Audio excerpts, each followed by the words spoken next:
Okay, now we're good. I hereby call to order the April 21st, 2022 Town of Frisco Planning Commission meeting. Cheryl, will you please call the roll?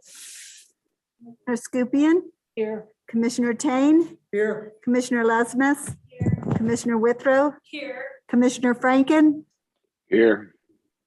Commissioners Gleason and Stabile are absent this evening. We do have a quorum. Thank you, Cheryl.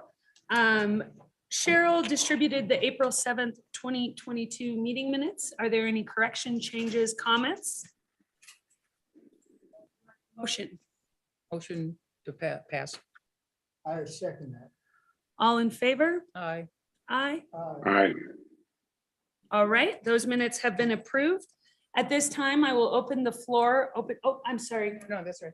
I want to disclose that I've known Lester for a while. We've got that Polish connection, but that won't influence anything on this sketch plan. Great, thank you.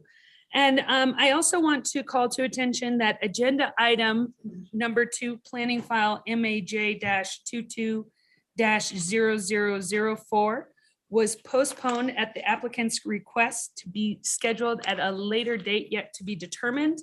I'm seeing nobody in the public here for that. If there's anybody online that's here for that agenda item, that has been tabled. And at this time, I will open the floor to public comment for any item that is not on tonight's agenda. There is no one in the public in the chambers. So if you are online and wish to make public comment, now is your opportunity. Please either unmute yourself or raise your hand. I am seeing none, so we will close the public comment portion of this meeting and move on to the agenda items. Starting with planning file number MAJ-22-0001, a submittal sketch plan review of the major site plan application for adding 30 residential units to the triangular parcel of the infill site more commonly known as the Alpine Inn, the Gateway Zone District located at 105 Lesher Court, Lot 1, Block A, Discovery Interchange West Sub. Applicant Alpine Inn LLC, represented by Base Camp Residences LLC. I will turn it over to Dawn to present. Great, thank you, planning commissioner and planning commissioners for your hearing this evening. So this application has been, as was stated, is a continuation from the or a resubmittal of the application that was first submitted and heard by the Planning Commission at their March 3rd, 2022 meeting. That application was initially for a 30-unit multifamily residential building, which required a conditional use permit, as a conditional use or multifamily residential units are not a permitted use by right in the Gateway Zone District. It is a conditional use. The applicant with this resubmittal has changed that to a condominium hotel application, which is a permitted use in the Gateway Zone District. And it is now 29 residential units and 1 office in essentially a very similar configuration as to what was originally presented. Because this is a resubmittal, I'm going to focus on the changes between the initial application as well compared to this new resubmittal, and identify where code may or may not be met with the new submittal, as well as opportunities for Planning Commission to provide additional feedback to the applicant on certain design standards. So with that, I'll jump into it. Feel free to stop me at any time if you have any specific questions on any of these design standards. But it is, and in addition to the PowerPoint, I do have the full projects plans that I can pull up if you do have questions on a specific sheet. So with that, so existing conditions, this is a 2.46 acre property. As noted, it is an infill site in between the new base camp development that's been developed over the course of the past 10 years and the hotel formerly known as the Baymont Hotel. On this property is the Alpine Inn, which is a 37 room hotel that's been there since 1994 or so. In the center of the site, which you can see with the cursor here, that is the location of a storage easement that's for the benefit of the Frisco Station development, where Safeway and Walmart is located, just to the east of this property. The applicant, the current property owner and the developer have applied to the planning department to relocate that snow storage easement to the eastern portion of the property. Planning has granted approval of the relocation of that snow storage easement. However, the beneficiaries of the easement, the Frisco Station, have not yet approved any relocation of that. Obviously, that will have to occur before this application could proceed to building permits. So with that, we'll jump into the submittal itself. At the March 3rd Planning Commission meeting, the Planning Commission had a number of comments based on the application. For your information, for the course of this presentation, I'll have the initial renderings as well as the resubmittal renderings, generally on the same slide, occasionally on alternating slides. In this case, the initial submittal is shown on the top, the resubmittal is shown on the bottom, so you can see the differences side by side with what has changed. Comments at the March 3rd meeting, there was a number of comments by Planning Commission related to the building design. There was a number of comments also related to the conditional use. I'm not going to focus on those because the conditional use permit application has been withdrawn. Some comments on the design itself were the building is busy, awkward, needs some improved articulation on all floors, improved pedestrian connectivity throughout the property, break up the ridge lines and shed roofs. The off-white color does not work. And also improve parking lot landscape and screening. So we'll touch on those on each of the subsequent slides here. Starting with pedestrian connectivity. So again, on the first, on the upper part depiction here, you can see the March 3rd submittal had sidewalks that essentially only focused on this new development area. As this is an entire parcel, a 2.46 acre parcel, the density is related to a 2.46 acre property. I think the Planning Commission felt it would be appropriate that it be treated as a single parcel for certain development standards, such as connectivity. So you can see in the new submittal, the applicant did follow and take a lot of those comments into and built those into the design. You can see that a sidewalk has been extended along the entire along Lusher Court across the entire property line, all the way to the crosswalk here where it crosses to Meadow Drive. So certainly that it has been a significant improvement in the resubmittal. Neighborhood compatibility is another comment and opportunity for Planning Commission to provide feedback. In the upper left, you can see the initial submittal where you have a lot of white colors, and you can see the facade, not a lot of breaks in facade and a few things like that. The Planning Commission comments at that initial meeting were related to the articulation and how one specific comment was that it did not, the building design could certainly significantly be improved in order to be more compatible and just a better design overall for the neighborhood there. As you can see, the applicant did do some changes. There was a gable added here in the middle of the northerly building in order to break up that ridge line. The white collar has been removed. Some of the shed roofs have been broken up, so they're not continuous as they are in the initial submittal. However, there's a number of things that do remain, and we'll touch on those in some slides related to the articulation. And we'll go to that next. So facade and roof standards. This is because the facade and roof standards go hand in hand in a lot of ways here. I've gone through and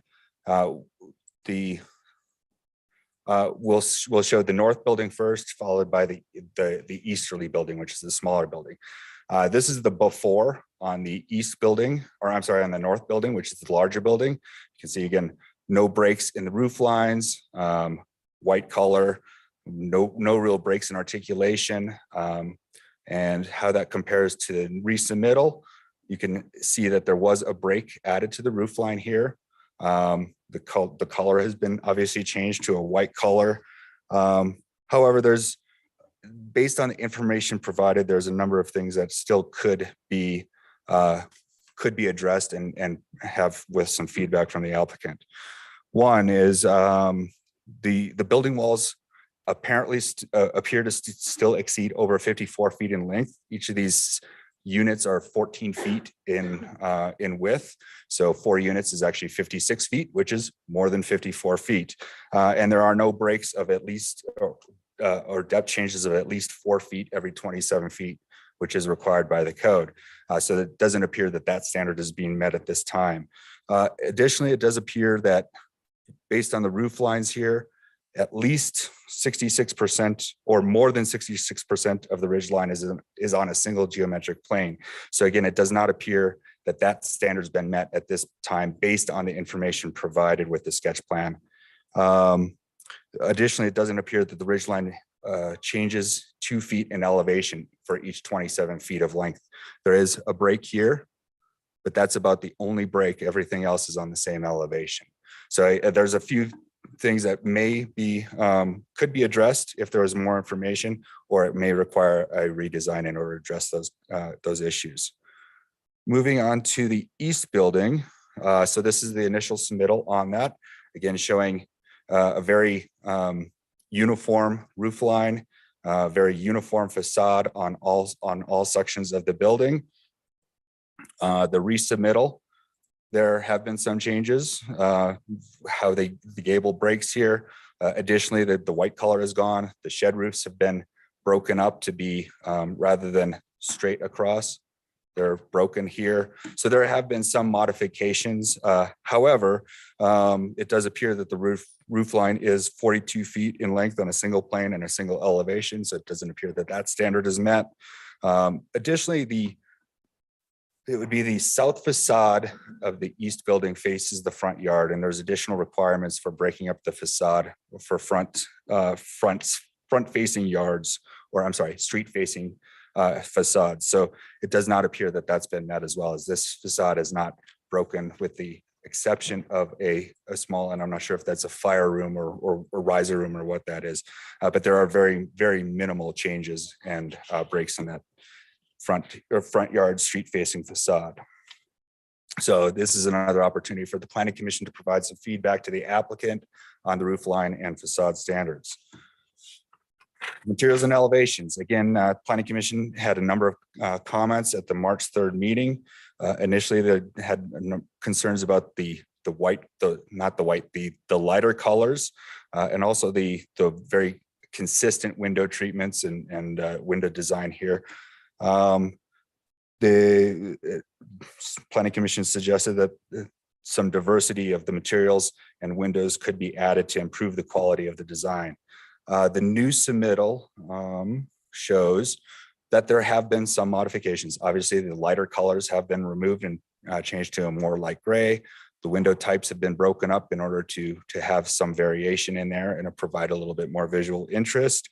The shed roofs, as noted before, have been broken up as well, and the gable has been added to the north building, which again is a significant positive change to the application. That said, this is also an opportunity for the Planning Commission to provide feedback on these particular design aspects. Finally, parking and loading and landscaping. So this was again a comment. Because there is a significant portion of the parking for the development in the front yard, there is a requirement that be screened by landscaping. In this part, this is the original submittal here. You can see there's fairly minimal landscaping being added around the parking lot. The new submittal has added a little bit more in a few places here. More of the landscaping has been defined in this area as well. In addition, the parking lots, the applicant is adding carports here and here as an opportunity, which will provide for additional screening, as well as an opportunity for photovoltaics for the development. So again, this opportunity for the Planning Commission to provide feedback on landscaping and parking lot screening. So with that, a summary of all this is There's a number of, the staff report includes 7 different areas where the planning commission could provide some feedback. First of all, there's insufficient detail to make an initial determination on whether or not standards are being met with related to height, bicycle parking, landscaping and snow storage area, refuse management, and community amenities. Generally, these can all be considered, and if you'd like to provide feedback on those, you can, but those are generally considered in more detail as part of the full site plan approval, which is the next step. The non-vehicular access plans for the project. Again, this is the sidewalk connections and pedestrian and bicycle connections to adjacent properties. Compatibility with neighborhood character, compliance with facade standards, roof design and compliance with roof standards, building materials, colors, design and design variety, and also parking lot landscaping and the buffer from Lusher Court from the parking areas. So with that, I'm happy to take any questions you may have. If you would like to focus on any of the specific sheets from the application package, we can do that as well. Great. Thank you so much, Don. Sorry. Don. We'll start with Robert. Do you have any questions for staff at this time? You're muted.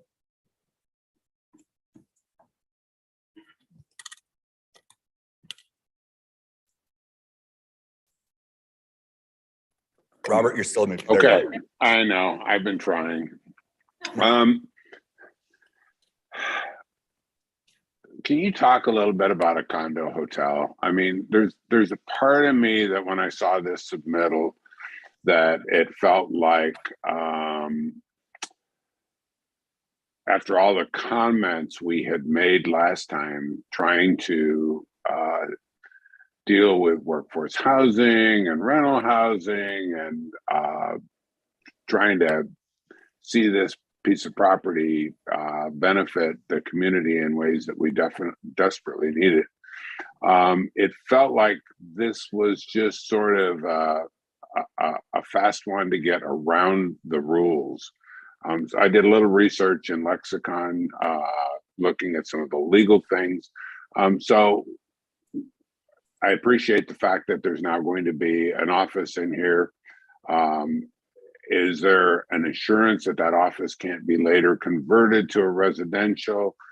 Is this property going to have the same kind of amenities that a hotel would have, i.e., which is one of the things Lexicon talks about, when there should be transparencies in condo hotels, that they have housekeeping provided into each of the units. I mean, so I'm just trying to understand the condo hotel from our perspective as a town more.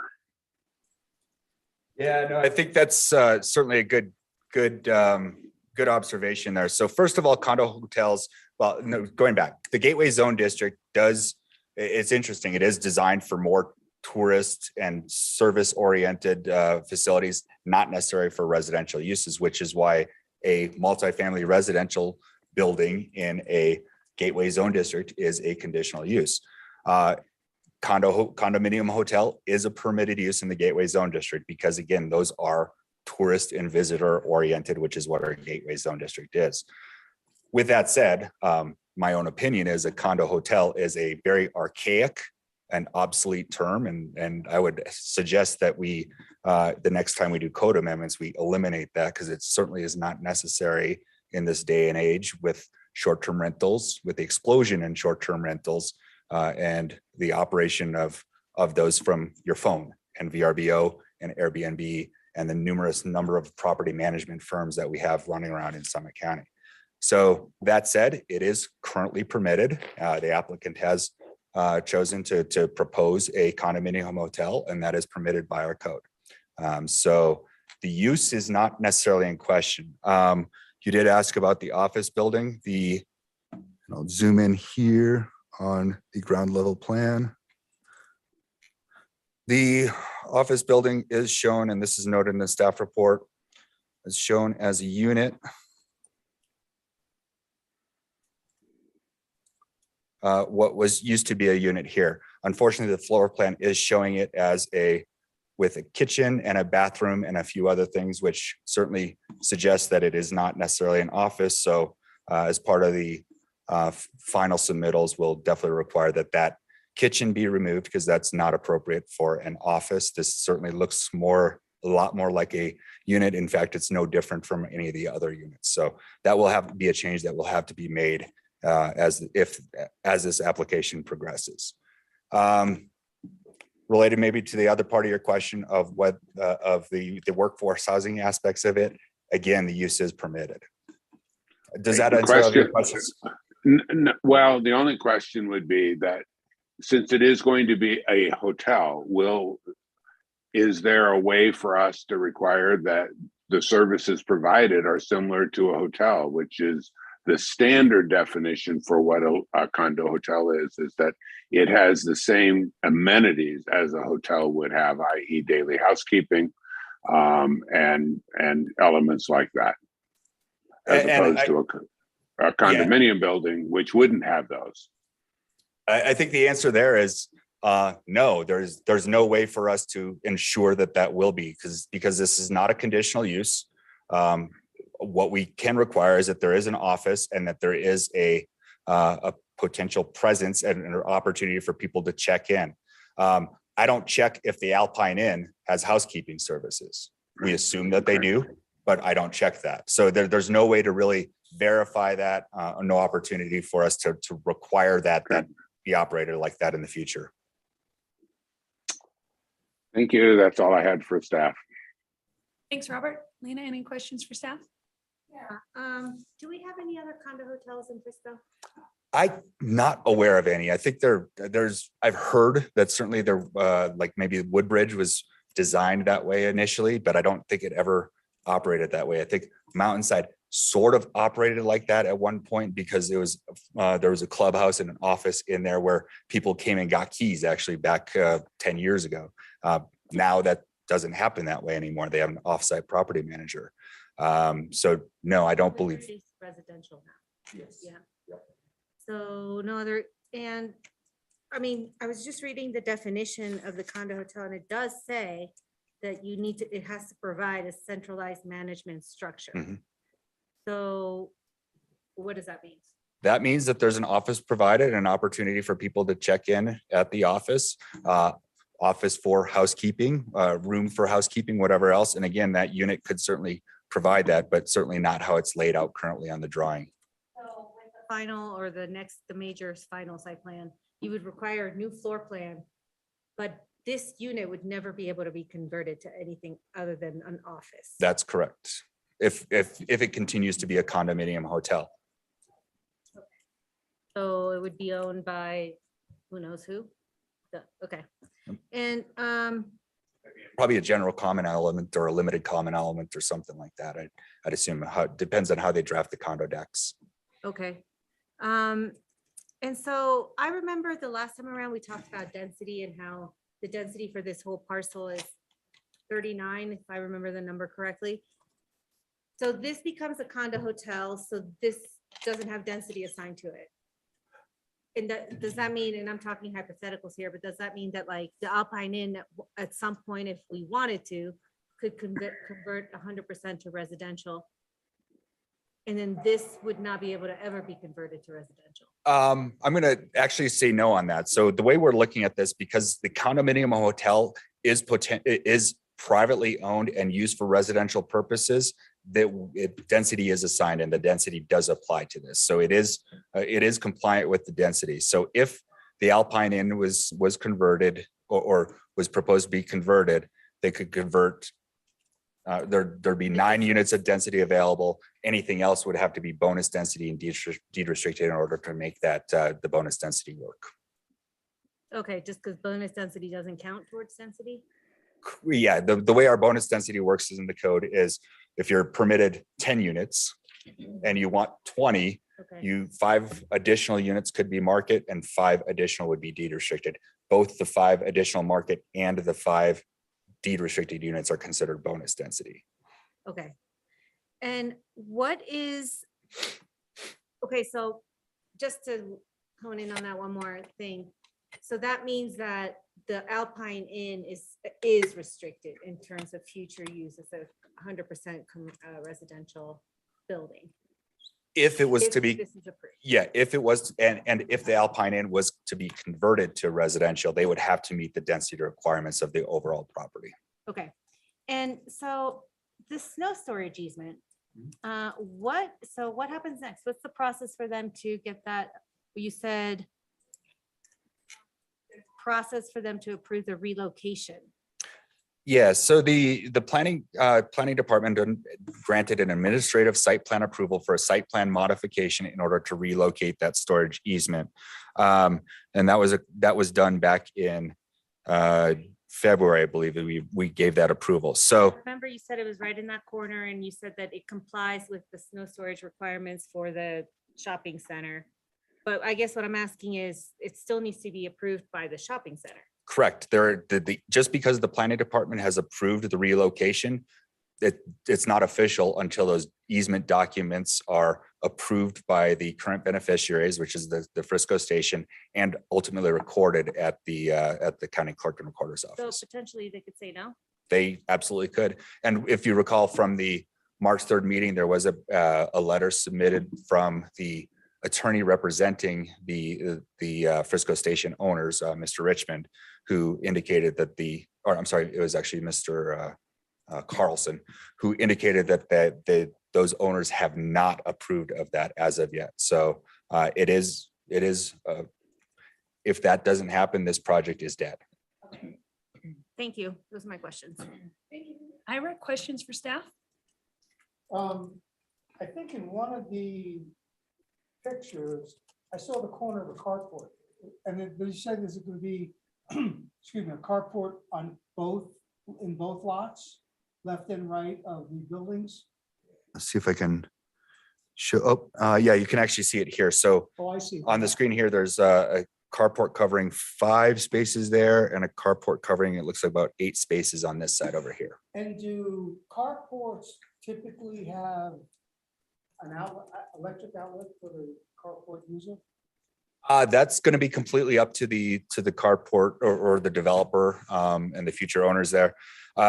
I think because EV charging spaces are required under the development code as well as the building code, there will be a number, and I believe it's 2 EV installed and 7 more EV ready spaces that are required as part of this development. So there will have to be electrical power to at least some number of these units. Yeah, so I would, yeah, with some there, I'll say that. The snow storage. Mhm. So if I'm hearing it correctly, the ownership of that triangle or of any snow storage goes to the Summit, the Alpine Inn. They own that land, is that correct? It owns that land, but it's subject to an easement that's recorded for the benefit of the Frisco Station development. So that was worked out when base camp was built. I think it's actually that snow storage easement, I think actually predates the Alpine Inn because that was agreed to back in 1986, I believe, 1986. And that snow storage is for the benefit of the shopping center? Of basically where Walmart and Safeway and all those shops over there. Oh, It's nothing to do with base camp. It's nothing to do with the Alpine Inn. glad you clarified. Thank you. Mhm. So when it moves to the triangle, if it moves to the triangle, would access for snow equipment be similar, more challenging, the same? Yeah. And the access for the snow storage would come off of this access drive that goes around the backside of base camp to right about this location here, as initially proposed by the developer of this.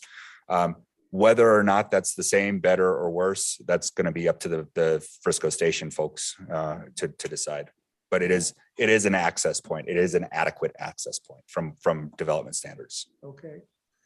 And then on the drawings, it nicely shows the solar panels. These are only on wish list, right? Or are they going to be installing? That is a question that you'll have to ask the applicant. The Sustainable Building Code that's been adopted by the town of Frisco does require zero energy ready construction, and as well as an energy model that will have to be complied with. In many instances, that does require the installation of some solar panels in order to make that energy model work. How do I get to the answer to that? The applicant may be able to provide you additional information on that. I rest my case. Thanks, Sarah. Donna, questions for staff? Yes, I have a couple and just was a little confusing to me and I wasn't here for the first sketch plan, so I apologize if any of this is redundant. On the staff report, it says the application staff report is representing Alpine Inn LLC.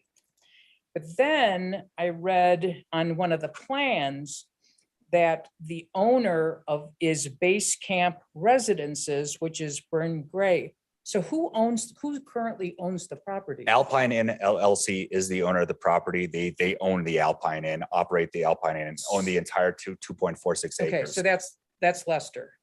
Okay, Yes, the alright. developer is Base Camp Residences LLC, represented by, in this case, Michael Marchand, who's joining us by Zoom, as well as Mr. O'Neill. Okay. But as I said, on the plans that in the upper right-hand corner on one of the things, it says owner is Base Camp Residences, Burn Gray. And actually, I can see that here, and I think there's, I can't, and I didn't take a screen. owner developer, Yeah. it does say Base Camp And then Residences to LLC. email Burn Gray. So I think that certainly could be something that the development team and the applicant clarify on I was their plans as they I move was just forward. confused, like, Mhm. okay, who Yep. really owns it? Or is it something contingent on this and, that sort of thing? Okay, when you had showed a slide of the parking, the one that you brought up for Ira, where it showed the building and the covered parking on the left and on the right. So I have a question that the lot itself for the development of this. So there's the vertical line on the east that has the covered parking, and that's west, On the east east, over there, yeah. that has that covered parking and then the open parking. Is that lot considered part of like the whole Alpine Inn new building, or where's the property line? The property line is the entire property. It is, it has not been subdivided, so it's actually it includes this odd little triangle that extends way out here. The entire property is one property. It's one 2.46 acre parcel. It has not been subdivided. Okay, so currently Alpine Inn and this new building are all like one entity. Correct. It is all one building. It is all one property ownership. There's been no subdivision of ownership. Because, and the reason that I ask is that in, I think it was 2012, I'm doing this from memory, 2012, Planning Commission approved an extension of like 2,100 square feet to Alpine Inn. So that's why I was, and it, to me, when that was voted on, it kind of sounded like, oh, they're doing an extension on Alpine Inn, not thinking that it was the whole property. Okay. Why is this,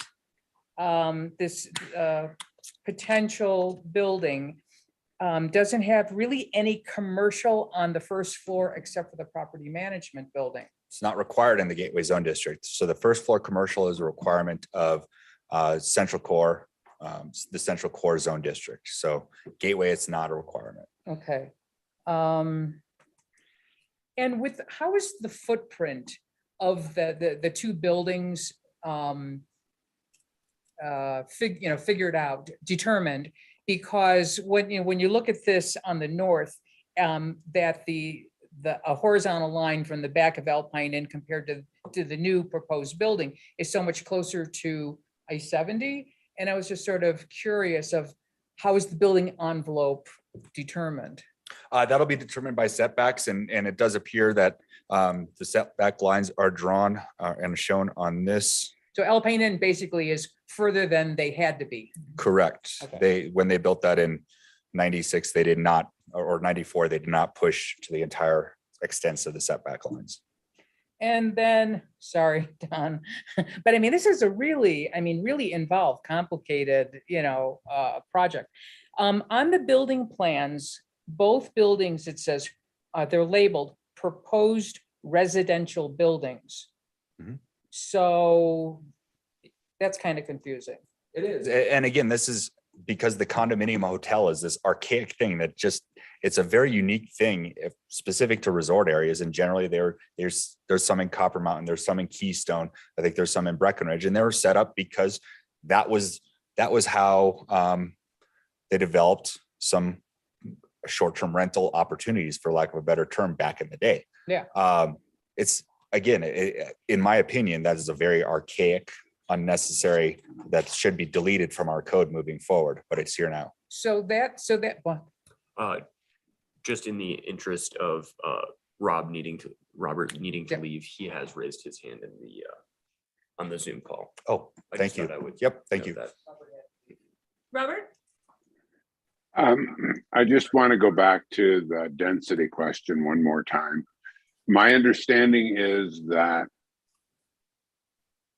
given the fact that the density that we're using, that they're using for this project requires some of the density of the Alpine Inn area, this property could never be subdivided, correct? Because No. then they would be over density. No, that's not correct. The property could certainly be developed, but if it was, or I'm sorry, subdivided, if it was, it would have to come in compliance with the density requirement. So if, I mean, this property could be condominiumized, and if as a condominium hotel, it probably would have to be condominiumized at some point after construction. And that would create 29 units of density where 39 are permitted on the overall parcel. If the Alpine Inn or additional development was proposed on the property, it would all be subject to that density requirement. So if the Alpine Inn was to be converted, it would require that some portion of the units, whether it's the units in the condominium hotel or the units that are being created in the Alpine Inn, would have to be deed restricted in order to meet that bonus density. Or if the property was subdivided, you'd have to take a part of you'd have to recalculate what the density could be on that new property.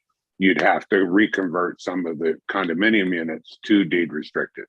Yeah, if they cut this property in half, and just did a straight subdivision of the property, right where the property line, or right where the eastern edge of the property line, or I'm sorry, parking lot is, as Donna suggested, yeah, there would probably be, they would include the snow storage easement in that in order to retain some of that density. They might get creative in order to maximize that as well.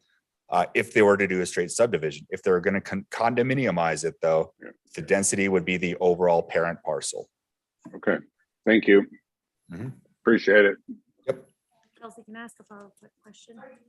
go ahead now. I've got one I was question. just gonna say- Oh. Yeah, for the density vote. So were they to subdivide, they could only subdivide because it's 16 units per acre, so we Mhm. have to accommodate the 29 units. It'd be like 1.8 acres. Okay, so it couldn't just be right where that line is. It would probably have to be encompass some of the Alpine Inn's property. Yeah, they'd have to, I mean, they take the snow storage easement. They might even make some of this general common element over here that's subject to joint use agreement or something like that for parking for the hotel. I mean, Okay. there's lots of ways and loopholes that people can use. Thank you. So how is this potential structure going to be taxed? Is it a condo or is it a hotel?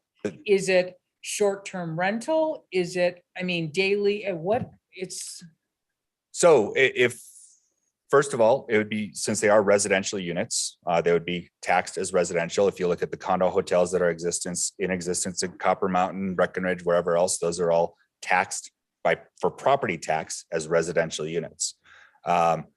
When it comes to short-term rental, one of those units could just be lived in full-time theoretically. It could be rented out theoretically to a member of our workforce.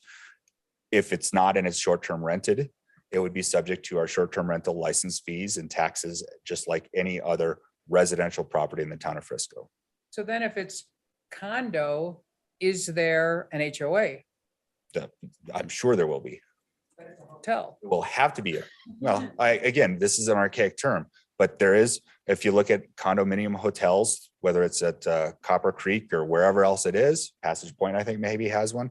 they have an HOA or a property owners association or something, some overall management structure for the individual units or and for the general common elements and everything else.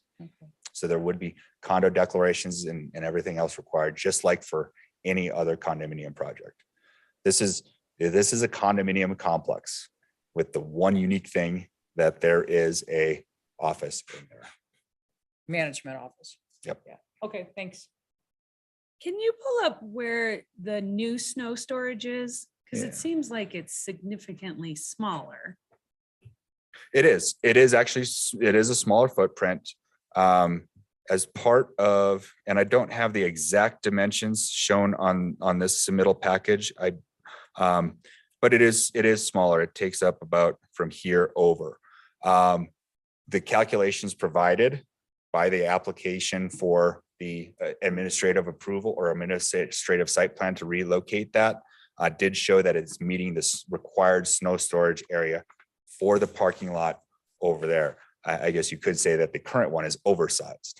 But Is- again, that's ultimately the decision of Frisco Station if the new storage area is adequate. And is this easement run in perpetuity, or is there a date where like 2025, this is done? I mean, if it started in 1980, before all of this happened, the ball fields were there Sure. and it looked totally different back there. So what's the story on this easement? The snow storage easement was to go away completely, Frisco Station, and that entire development would be out of compliance with town of Frisco snow storage requirements. So that would create a whole nother set of issues. They could not eliminate this easement without providing snow storage somewhere else. And I mean, they might have to remove part of the Frisco Station in order to create a snow storage area. I don't foresee that will occur though.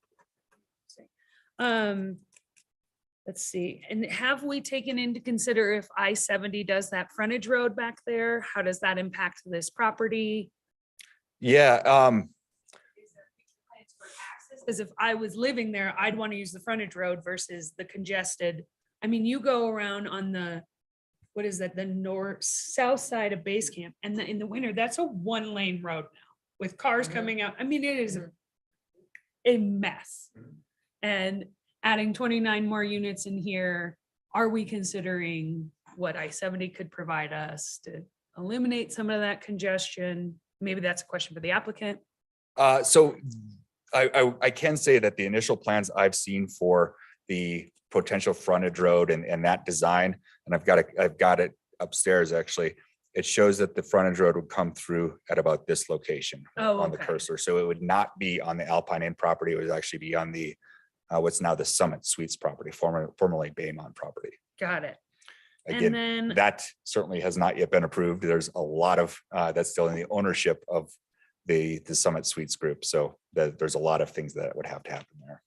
and so if this is an archaic concept that we're contemplating right now, I mean, I think of Beaver Run as a very good example of a condotel, individualized condominialized units, but there is a front desk Mhm. that somebody is always at, and it acts like a hotel. There are housekeeping closets, there are other things. In no way does this seem like a condotel. This is smoke and mirrors for a residence that needs a conditional use. So explain to me how it's going to operate as a condotel and fall under this code. Well, I think certainly the applicant could probably give you a better idea on how it may actually operate. From my standpoint, it does have it, even though it's shown as a residential unit, it has something that's labeled as an office that will have to be created as part of the building permits as an office. And frankly, it probably is large enough to act as that central structure for a small development as this, or that's being laid out here. But to me, this is essentially a residential project. It's going to operate as that, and I don't know, I'm just not understanding how it can actually qualify as this code mask. Yes. Well, can I ask a question about that? Like, who decides whether this is a condo hotel or not? I mean, I understand there's a definition. Probably the applicant proposed it, but is it ultimately up to you? Ultimately, it is a determination of the community development director, Okay, whether it meets that definition. Again, based on the information I have, based on the size of, I mean, there's no specific ratio of office and support facilities to rooms. There's nothing like that in the code. So it is up to me to interpret whether or not People it meets walk that into a definition. hotel and there's an office and nobody there to check you in. Yeah. I mean, these are residences. So could it be a requirement that that office be staffed? 24 hours. If it meets the definition of the condominium hotel, if it has that management structure, again, I'd certainly suggest that the planning commission should ask the applicant some of these questions on how they intend to operate this as a condominium hotel. I can't predict exactly how they may do that. All right. I have no other questions. Any additional questions? Robert, how are you on time? Are you still good? I appear to be good for a little bit, but not very long probably, but we'll just go as long as I can go and that's it. Thank you. Well, we will turn over the floor to the applicant. Is Michael presenting? Are you, David? All right, Michael, the floor is yours. Don, thank you for the wonderful presentation. Certainly, and just so you know, we don't have any microphones at this table, so if you are going to speak, you need to come up here.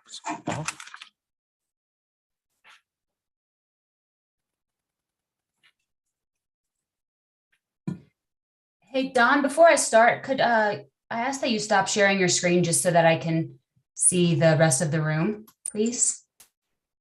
Got it. We're handling that. Thanks. Okay, awesome. Good evening. Thanks, Don, for the introduction, and thank you, commissioners, for having us tonight. Just to kick us off, I wanted to reintroduce myself and the rest of my team. My name is Michael Marchand. I'm the development manager for Bryn Gray Partners. Joining me on Zoom is Ronnie Pelucio, architect and principal of Polona Architects and urbanist. And in the room with you is David O'Neill, founder and CEO of Bryn Gray. And last but not least, you've also got Lester Warpachica in the room, property owner, and Isabel Rawson is on Zoom as well.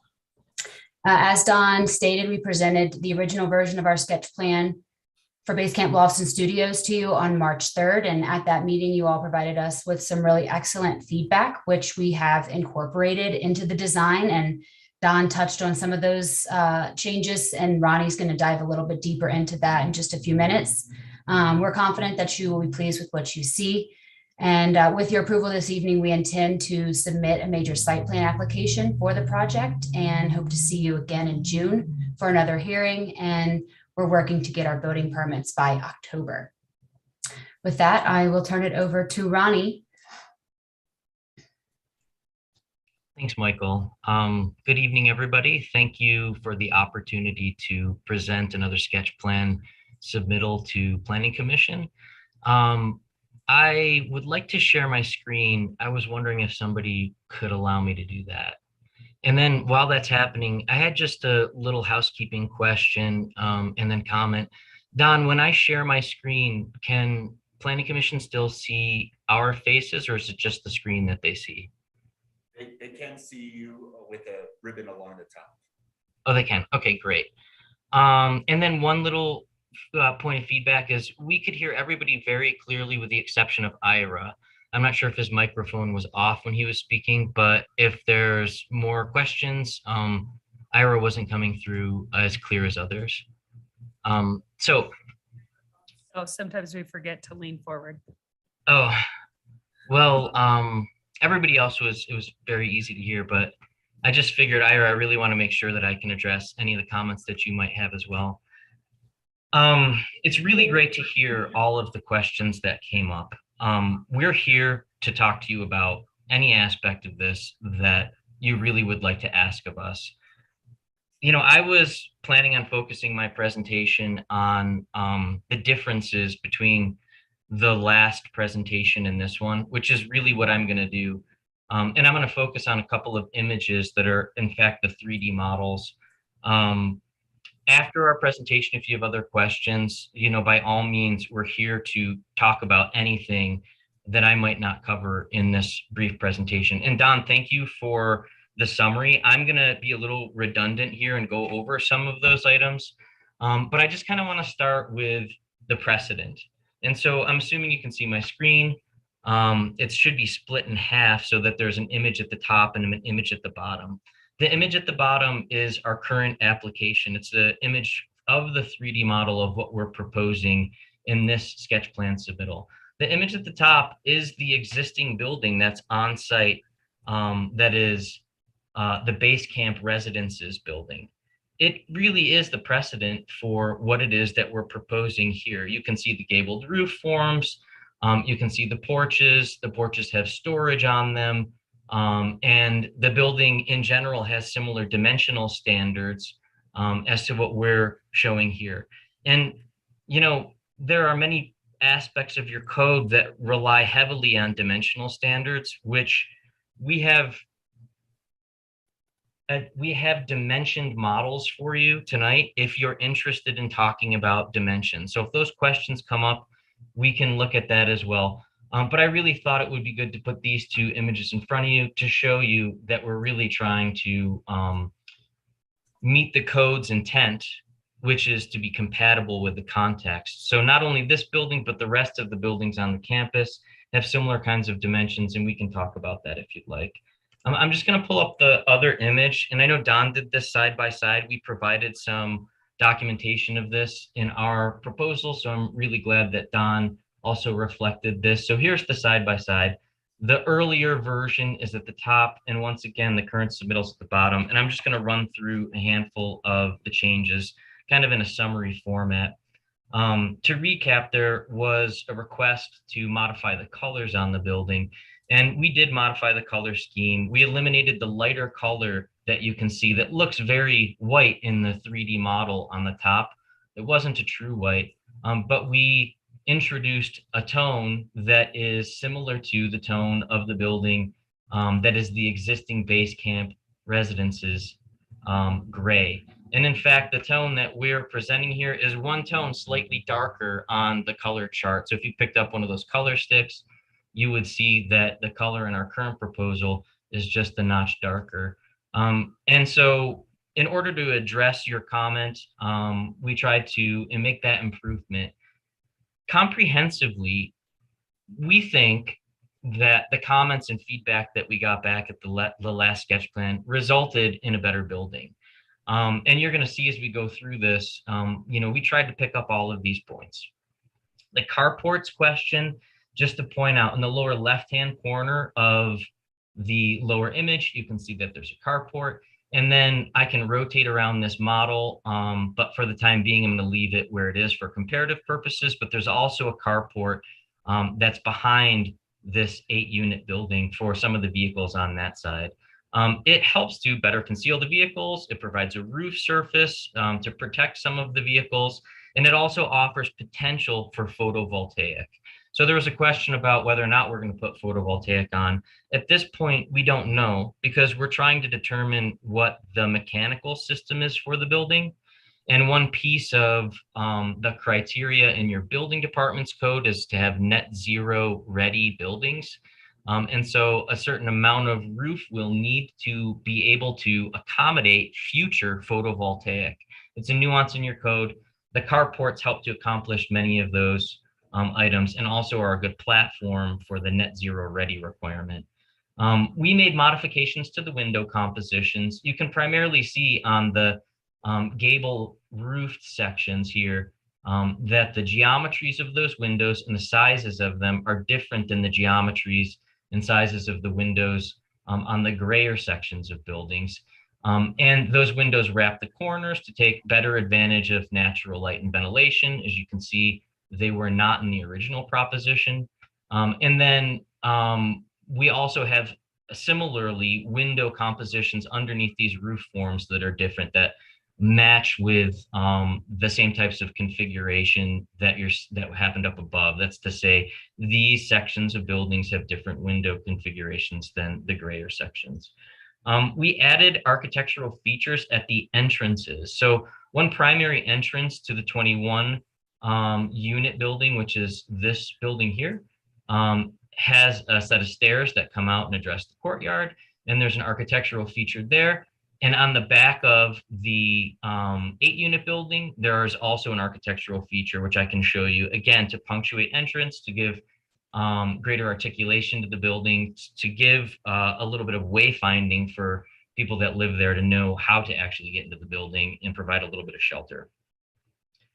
As Don said, we extended the sidewalk along Lusher Court to create better connectivity. And I won't labor, I won't go too long on that point, but you can see that in both of the models. We added articulation to the shed roofs. There was more of a linear shed roof that covered the porches that are, on the second story of these buildings. And you can see the shed roofs now take on multiple angles to help give greater definition and break to units and break up the overall building composition. And then, not only did we want to just meet a checkbox criteria, but we believe that those roof forms help to shed snow in better ways for the units that have those shed roofs. So it's not positioning any of the drainage directly over the front doors.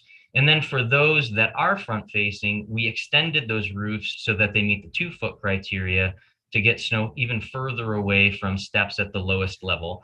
And on that note, I just want to recap that lower level units have access from the ground at the courtyard side, as well as covered comprehensively along the other side, the non-green court side of the building. So they'll always have covered entrance. Ronnie, I'm going to pause you for just a moment here. We're getting some feedback in the room, and I'm going to try to adjust the volume for a second. And I think that'll just make it so that we can hear you a little bit better. Oh, okay. Can you say something? Yep. Let me know if Yeah, we've lost. Okay. I think Is I'm it just any going to turn better this now? down. All right. I think that Testing. should be better. Yeah, that's more. Okay. Just at least a little quieter. Okay. How bad was you. it? How bad was it? Could you hear me, or We could still hear you. It was just a little echoey. do you feel like I should repeat anything that we've covered? No, I think we're okay. Okay. Thanks for jumping in and fixing that. I know how hard that can be. Well, just to go back to the buildings here, one major move is to add a additional forward-facing gable. You can see that there wasn't a gable there. There's a gable here. That helps to break the building, this longer building, up into 2 masses. The stairwell is between those 2 larger masses, but effectively it helps to break that building up so it looks more like it's broken into 2 buildings. And in addition to that, we increased the roof pitches of all of these forward-facing gables. You can see in the upper image, they're lower pitched. In the lower image, they're steeper. And we also, in the process, lowered the longitudinal roof. You see the long one that runs across both of these buildings is lower. And what that allows us to do is get a greater vertical height or separation between the longitudinal one and then the forward-facing one, to give that separation, give greater definition and distinction between those roof forms. And we can talk in greater detail again about percentages and criteria if you'd like to after this. The landscaping drawings, I think, do a better job at demonstrating the trees than this does. But I will say that there are more pine trees at the corners of our property. And in fact, there are pine trees here and here, although not reflected in this image, that help to give greater shielding from anybody at the right of way or along Lusher Court looking in to shield the vehicles. And then, while not requested of us, I just want to point out, we are working out how large the detention pond needs to be. And you can see the detention area is larger in the image on the bottom than the image at the top. It's likely, in fact, to expand just a little bit more than what is shown, but we are planning on keeping the largest area of flat and usable space kind of at the union of the L shape of the buildings. And in the process of figuring that out, which we'll have sorted out when we come back for the major site plan submittal, you can see that we've relocated the bridge to put it in a location that really makes it more feasible to construct and to have year-round use that can allow pedestrians to circulate across it and let us maintain it. It's much harder to maintain it when it's long and it's more subject to freezing and thawing if it's suspended. This version is likely to still cross a detention area, but it won't be suspended on stilts as high as this one is. So, overall, we think that our proposal is addressing the comments that we heard at our last planning commission. And I just want to just focus on this model for a second and zoom out. As you know, what are we trying to do here, big picture, is get these buildings to relate to the context. And again, the dimensional standards that we're using here do relate to your code, and they also relate to the context of buildings that are part of this campus. And I know Don brought up several of the dimensions, 54-foot lengths, 56-foot lengths that we're proposing, 27-foot dimensional criteria. And I just want to point out, really, this building is meant to address those code items and meet the intent of the code, which is to be compatible with a campus of buildings using the existing building that is also residential as the primary precedent. So thank you. If you have any questions for us, we are open to them. And as I said earlier, we also have a dimensioned version of this model if anyone would like to chat about that. And I'm sure there are other topics in general that I may not have addressed, but we'd love to talk to you about them. Thank you so much, Ronnie and Michael, for your presentation and in your attention to our previous comments from this commission. At this time, we'll open it up to commissioner questions for the applicant. It looks like Robert Franken has dropped off this call. So we will start with you on questions for the applicant, Lena.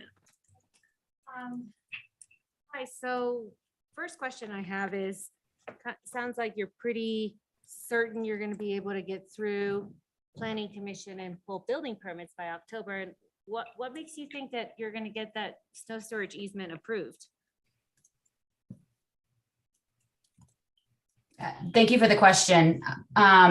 So I appreciate the opportunity just to add a little bit of context to this easement. I've spent probably the last year diving into it and know it weller than I care to. But the easement is a private agreement between Alpine Inn and the Grantees Walmart and Frisco Station.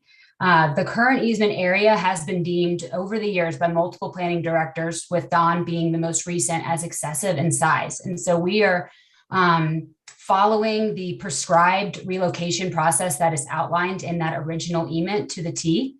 We have notified both of the grantees and are in active conversation with both of them and expect to have this wrapped up here soon.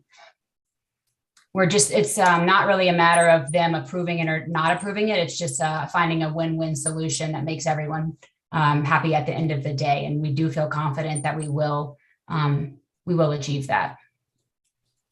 Okay, so has there been progress since March 3rd? Because on March 3rd, they weren't really supportive. David can speak more to the progress if he'd like, but I think the kind of thing that bears clarification is it's not so much if they're supportive or not. There's a prescribed process in the easement agreement that outlines how a relocation can go about, that the property owner has the right to exercise if he chooses. And so we are following that and hope to come to a win-win solution. Okay, and then can you speak to how this functions as a condo hotel? Because it feels like it's just another name to the same project that was before us in terms of residential development 6 weeks ago. Sure, I'd be happy to. Thank you. So as you saw in our narrative, I put from the code a copy of the permitted uses. There's a table that outlines that in this zone district that a condominium hotel is a permitted use.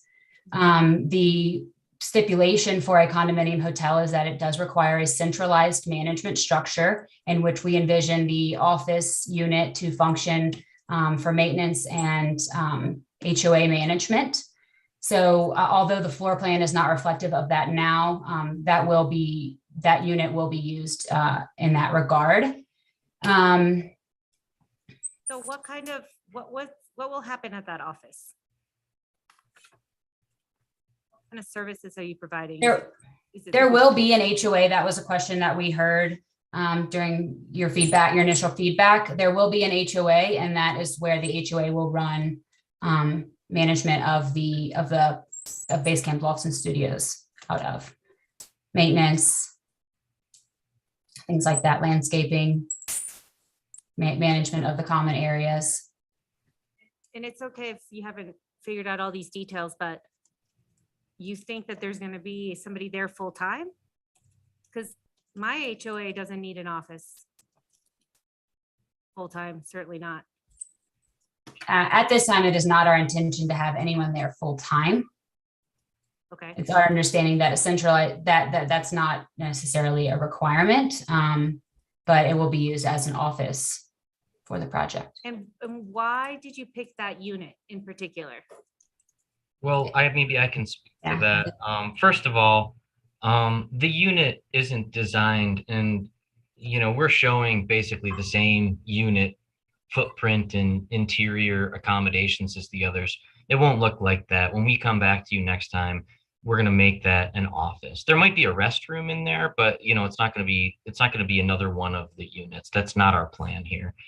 We just wanted to get the drawing set in front of you before, redesigning that specific unit.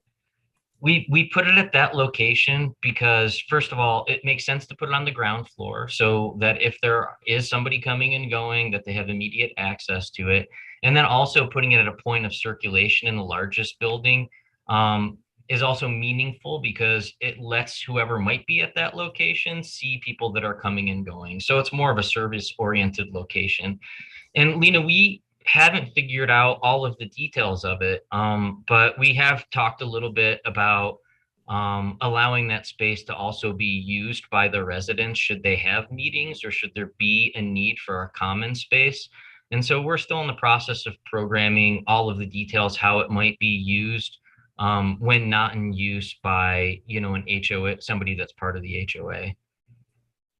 Okay. Yeah, and I would add to it too, your question is why that use? Aside from it being a permitted use by right for this zone district, we felt that moving forward with this as a condominium hotel will give us the most flexibility when we bring the project to the market. Just since we saw you 6 weeks ago, interest rates have went from 3 to 5%. And so also during that time, we've learned that the project will qualify for Fannie Mae and Freddie Mac financing, which is the most likely financing that Summit County locals will use if they choose to purchase a unit here. And so there's other, kind of by nature things that are built into this, just given the fact that we want to give locals purchasing priority for these units when we launch the sales. Okay, thanks. And just because now I got confused, is the entire unit going to be an office or just the ground floor?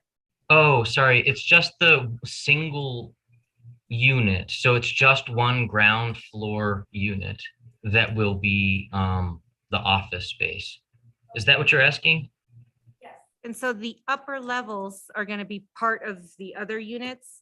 Yes, all of the other units, including the one above it, is one of the overall units that's part of the proposal.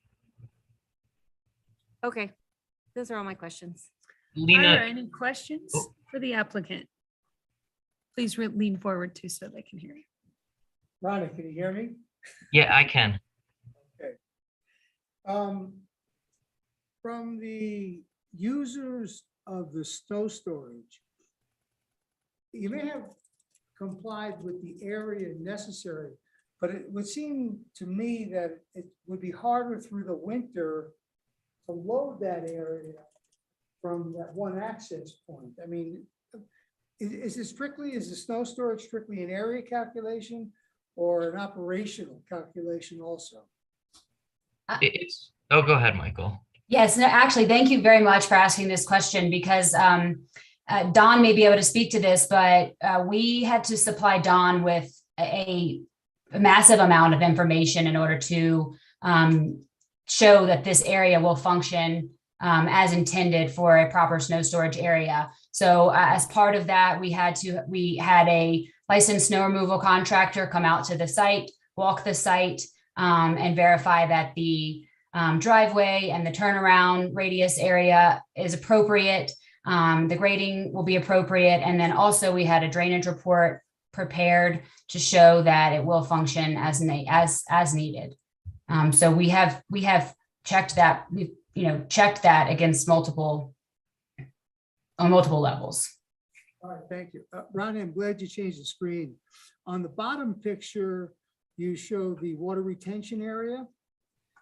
So it's all dry there now. I'm just wondering, is there a predictable high water mark, or water will never really be standing? I couldn't answer that. I'm not sure, Ira, exactly how much water might stand in the bottom of that.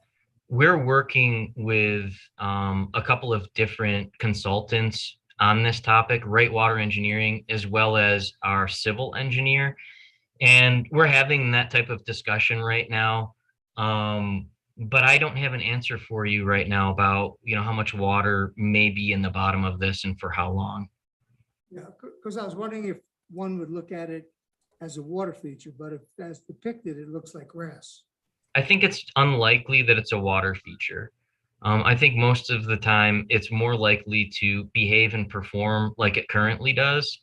And we're trying to, as you can see here in the lower image, create a bank edge to it that isn't drastic and vertical, so it doesn't feel as much like a hole, but that it has a little bit of topography that might be, more appealing to live near and to be around. So we're working on those details, but I don't think that it's really capable of being a water feature. Those ledges, as you described, is that masonry, or how would those ledges be constructed? It doesn't need a masonry edge. This is just a really extrapolated version, like basically a cartoon of how topography might work. It's really just going to grade at a hillside. We might use some rocks for certain locations where we have embankment, or if we're interested in creating feature locations, we might bring some rocks in to add some interest and detain. But currently what we're planning on doing is the edge that is closest to the flat area is just going to be sloping back at an angle of repose that doesn't require any formal structure. Understood. All right, thank you. Any other questions? No. Donna, questions for the applicant? So since I wasn't here for the first sketch plan, I'm just curious, why did you decide to withdraw the conditional use and go to this platform?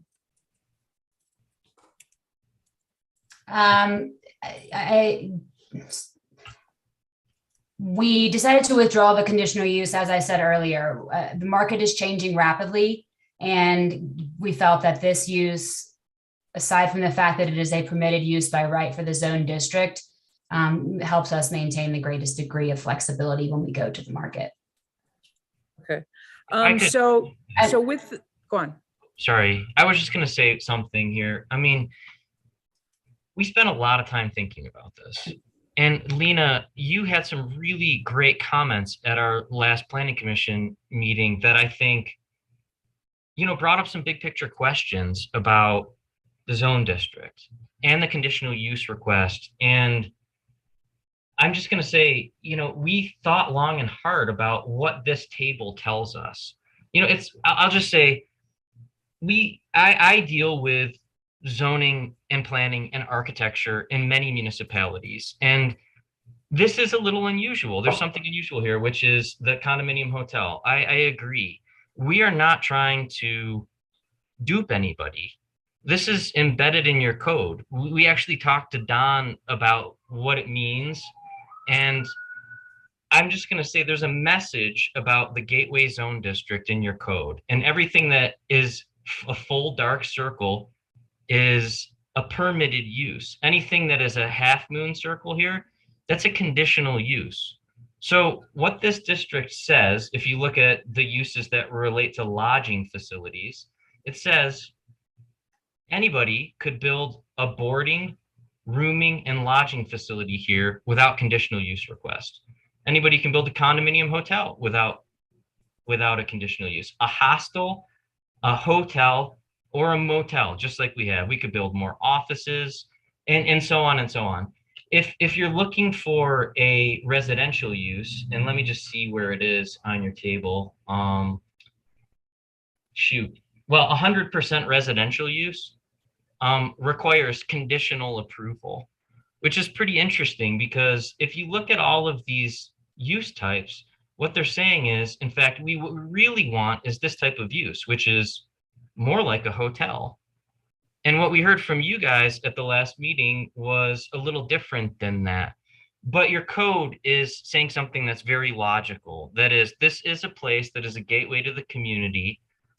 These types of uses are appropriate near non-residential use.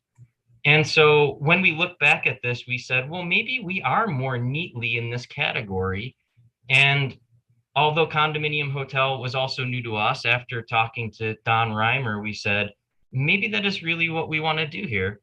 I mean, we could build another motel, but really what we're looking for is that hybrid about use and duration of residency. And as Michael was saying, there's a market factor associated with this as well. And it just kind of fit neatly into that. No, yeah, and again, I was just already curious because there were, because the planning commission made so many comments that I figured that you changed gears because it was going to be, too difficult, to accommodate their comments. So in regards to the north building, the longer one, and you did put that little break in it with the stairwell. So and that helps break up the length. However, with the shorter building, you're really T-boning it. You're really not going to be able to really see that break, only at like one angle. Would you either consider putting that break on the south end so you would actually see that visual break, or to be able to put a second stairwell there? You have an internal stairwell anyway, so therefore you would have two breaks in it. So it would just help break up the total length of the longer building. That is such a good comment. I really appreciate that. So let me just point out, this building has a couple of points of entry. And so you already know all of the ground floor units can have access off of the courtyard. All of the units, ground floors and second floor units, also have access off of completely covered corridor at the back of the building. And I know there's some debate about whether or not there is a back to buildings, but like, I'm calling it the back. Your definition of lots calls it a back. There's a rear setback. It's defined by this. So we want it to look good on all sides. But this is the highway side, and the back of it has this corridor that allows for entrance from both parking areas along that corridor. And then also, as you said, we've got this courtyard entrance. The reason we put it here is a couple of reasons. Well, one, we wanted this flat area in the middle.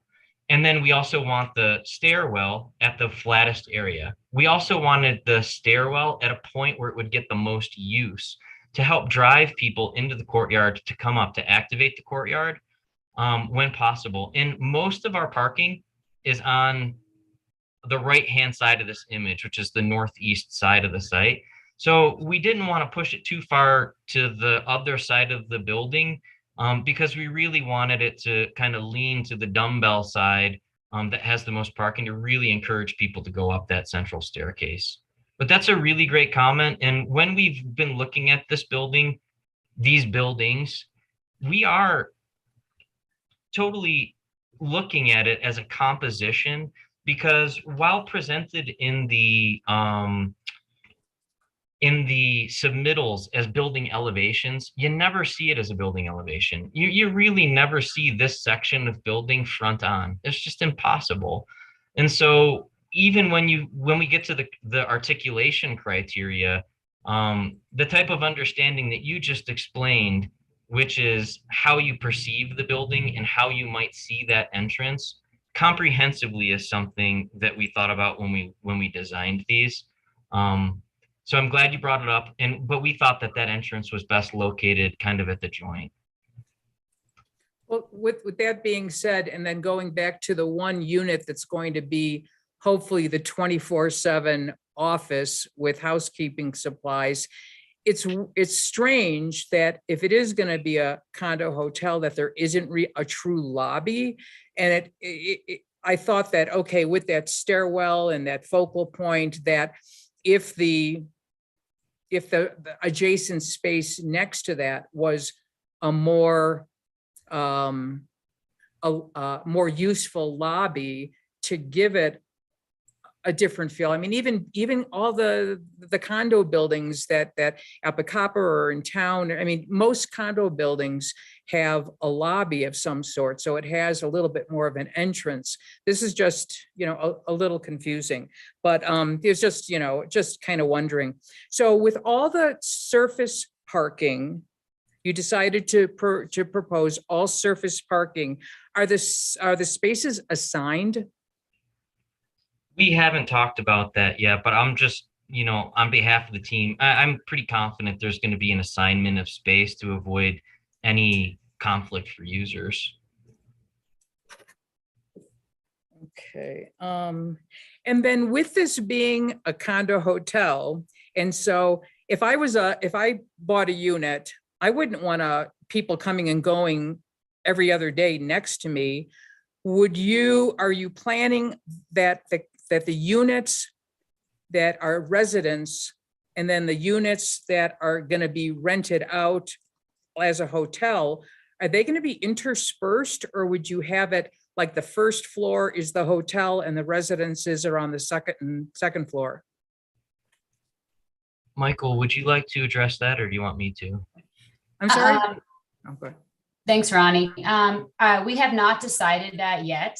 As I mentioned, there are some qualifying factors that this project will have to have in order to be eligible for Fannie Mae and Freddie Mac financing. It's a little obtuse, so I don't want to get into it too much, but with every one of our projects, creating a sense of community in place is first and foremost for us. And so we will absolutely give some consideration to how to make this function in that way, and potentially by, divvying up the units and making certain units the more geared towards full-time residency and others geared towards the short-term uses, should they be used that way. Since the audio is so bad, I have no idea what you said. Is the grass going to be natural grass, or is it going to be maintained lawn? The flat area? Donna, that's also something we're still determining.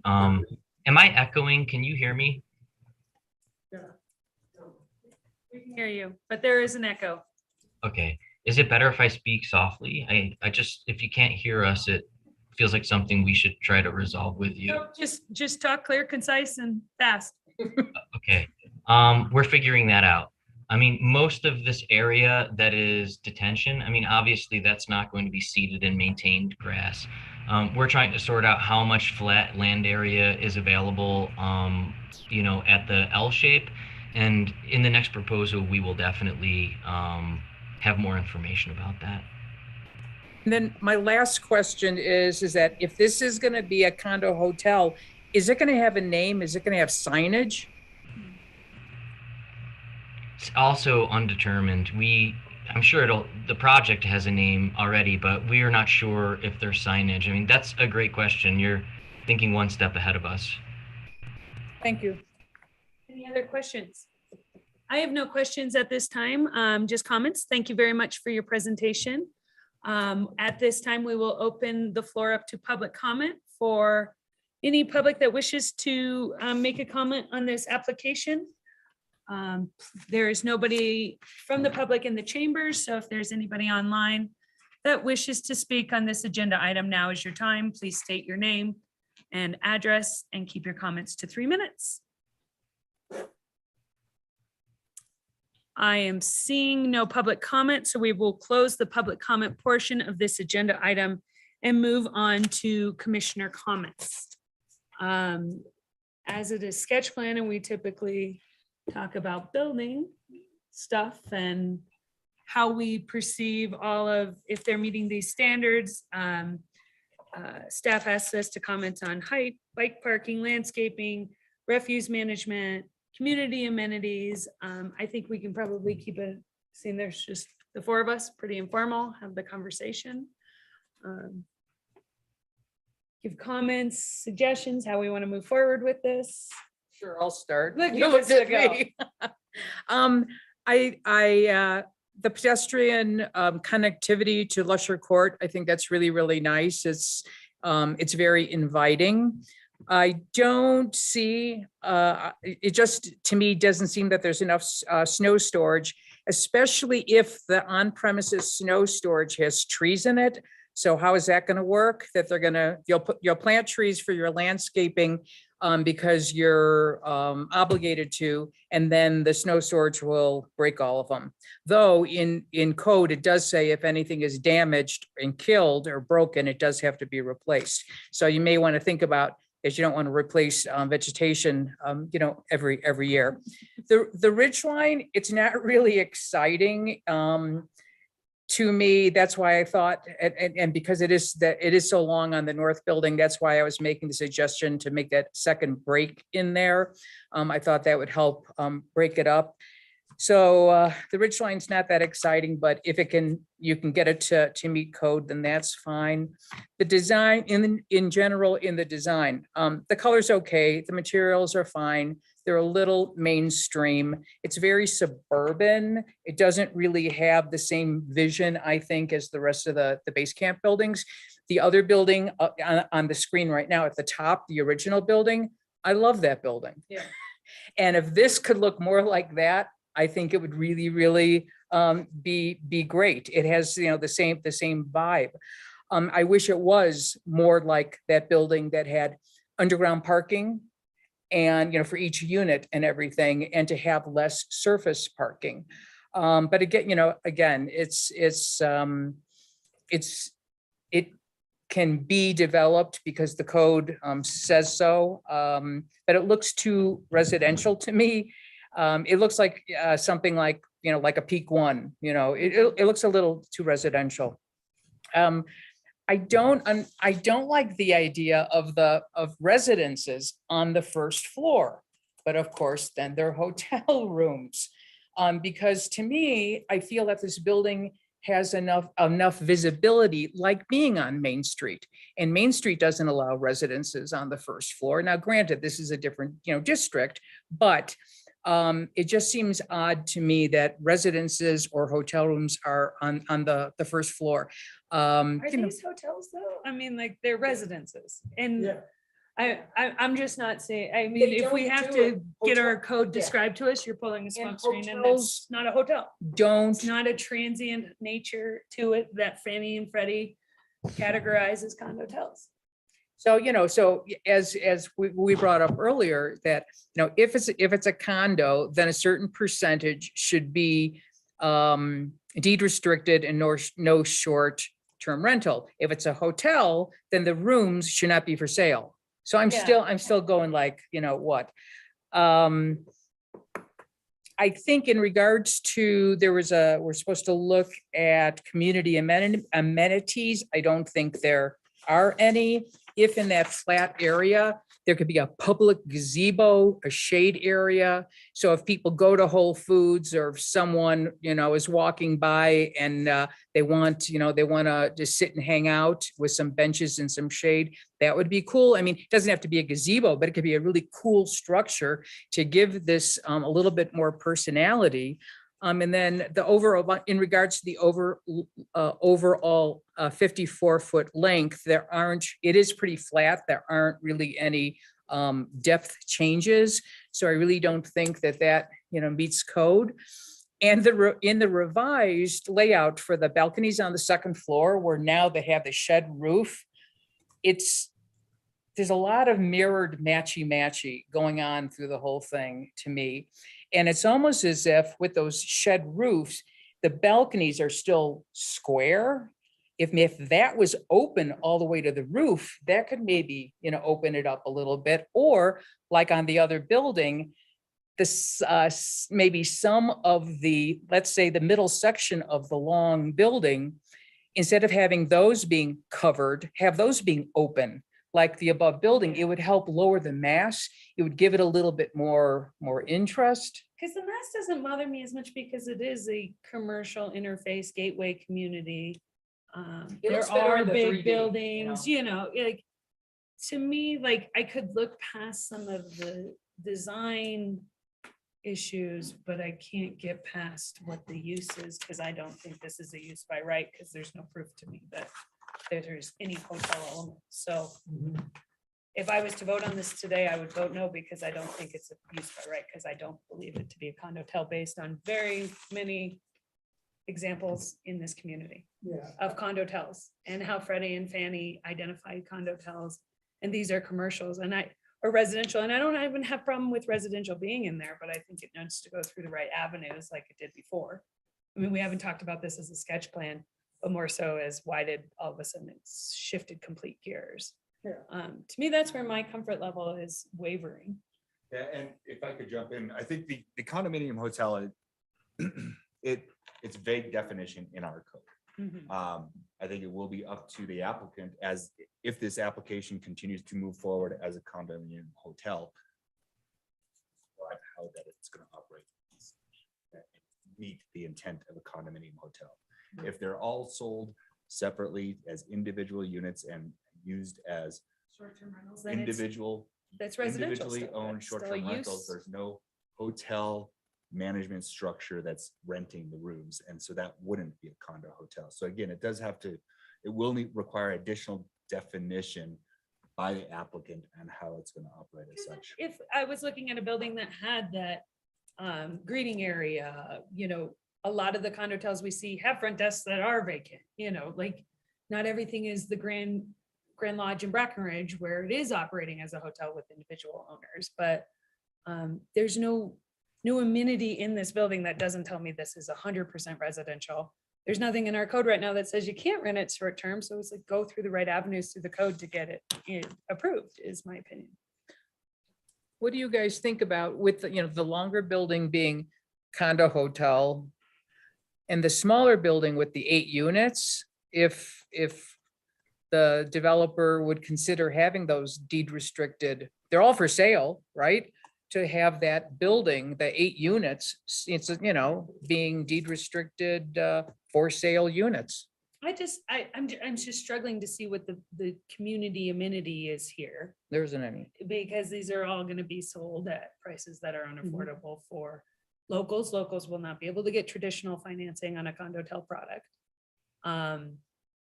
So I'm just, I'm getting hung up and not It's being for able to, visitors. It's all I'm for not being able tourism. to see the design because I'm getting hung up on the process a little bit personally.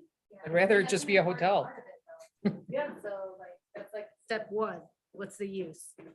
Yeah. You can get stuck on that one. And I mean, I agree with you. I mean, if it was a hotel and I was looking at a hotel, that's fine. If it was something, a hybrid condo hotel that that truly had the, what is it called? Centralized management structure and it looked like it, then I would buy it. But this looks to me almost exactly like, mind you, let me start over with comments. I really, really appreciate all the changes that you made to the architecture. I think it looks way better. And I really like the sidewalk connection all the way across the property. So I'm not trying to bash your project 100%, but I just, it seems like you just noticed that you could pick that one spot in the code that makes it a use by right, and you weren't gonna have to prove to us the community benefit to get a conditional use as a residential project. And so that's what this is. And So- it is used by right, but it's not proving the use. It's not, I don't believe that it meets that definition. I think it's 100% residential. Yeah. And so it needs to have a conditional use. I'm not opposed to having 100% residential. I like the gardens. I like the way base camp looks in general. I think though we've already exasperated some problems in there with just even the base camp micro units. I mean, that South Side Road is a nightmare in the winter. It's crazy. There's people, the parking lot is, I mean, we are constantly being victims of our own success and just passing things to pass it because it fits in the zone. I mean, we're running out of land. This, has watched it build up next to it. I don't not see why you can't use your land the way you can use it, but like, it needs to be stated and not smoke and mirrors as how you're gonna use it. Yeah, so I have similar feelings. I mean, I think where it's coming from, and I could be wrong, but I feel a bait and switch because in the last meeting, it really felt like there was a potential that was going to be some workforce housing. And quite frankly, I'll go back to what Lena was saying. I made a note here because I always forget to compliment you on good things. And you did change colors and you did connect the sidewalks. I mean, you listened to a lot of stuff, but also at our at another meeting, we had a discussion where the project presented to us was built to the bulk plane. I mean, the architecture, first and foremost was the bulk plane, and then they just built to the bulk plane. I feel here that some of the changes that were made, like the articulation to the shed roofs of the porches, I think that was just a nod to a criteria that you had to meet. I mean, I won't go so deep as to say lipstick on a pig, because overall it's very nice. I feel, going back though, I do think that we're a little disappointed because we were thinking that there might be an opportunity. In your own words, the market is changing rapidly. And our town needs are changing with the market. And our town needs housing for our locals. And the term I want to introduce, and I would give you so much density, it'd be coming out of your ears, if you would give, and here's my word, it's deed restricted long-term rental housing. That's what this market really needs. And I would forego everything to get to that, because I mean, you're in a work center over there that could be populated, occupied by so many of our local workers. I just think you have 29 units. It does, sure, we're not looking for 29 units. You got to make money. But I mean, what is there for? You could, could we provide a trade-off here? Well, that's why I thought, well, maybe the 8, you could dedicate, 8 units to be. But they're still for sale units. Yeah, but if they're deed restricted. I know, Okay. there's a market for that. But if there could be a way, and I emailed Don and you told me something and I don't remember, this was on the first sketch plan. I'm sure I have it in an email, but that's why I was asking about how the two structures are linked as all one property and that sort of stuff.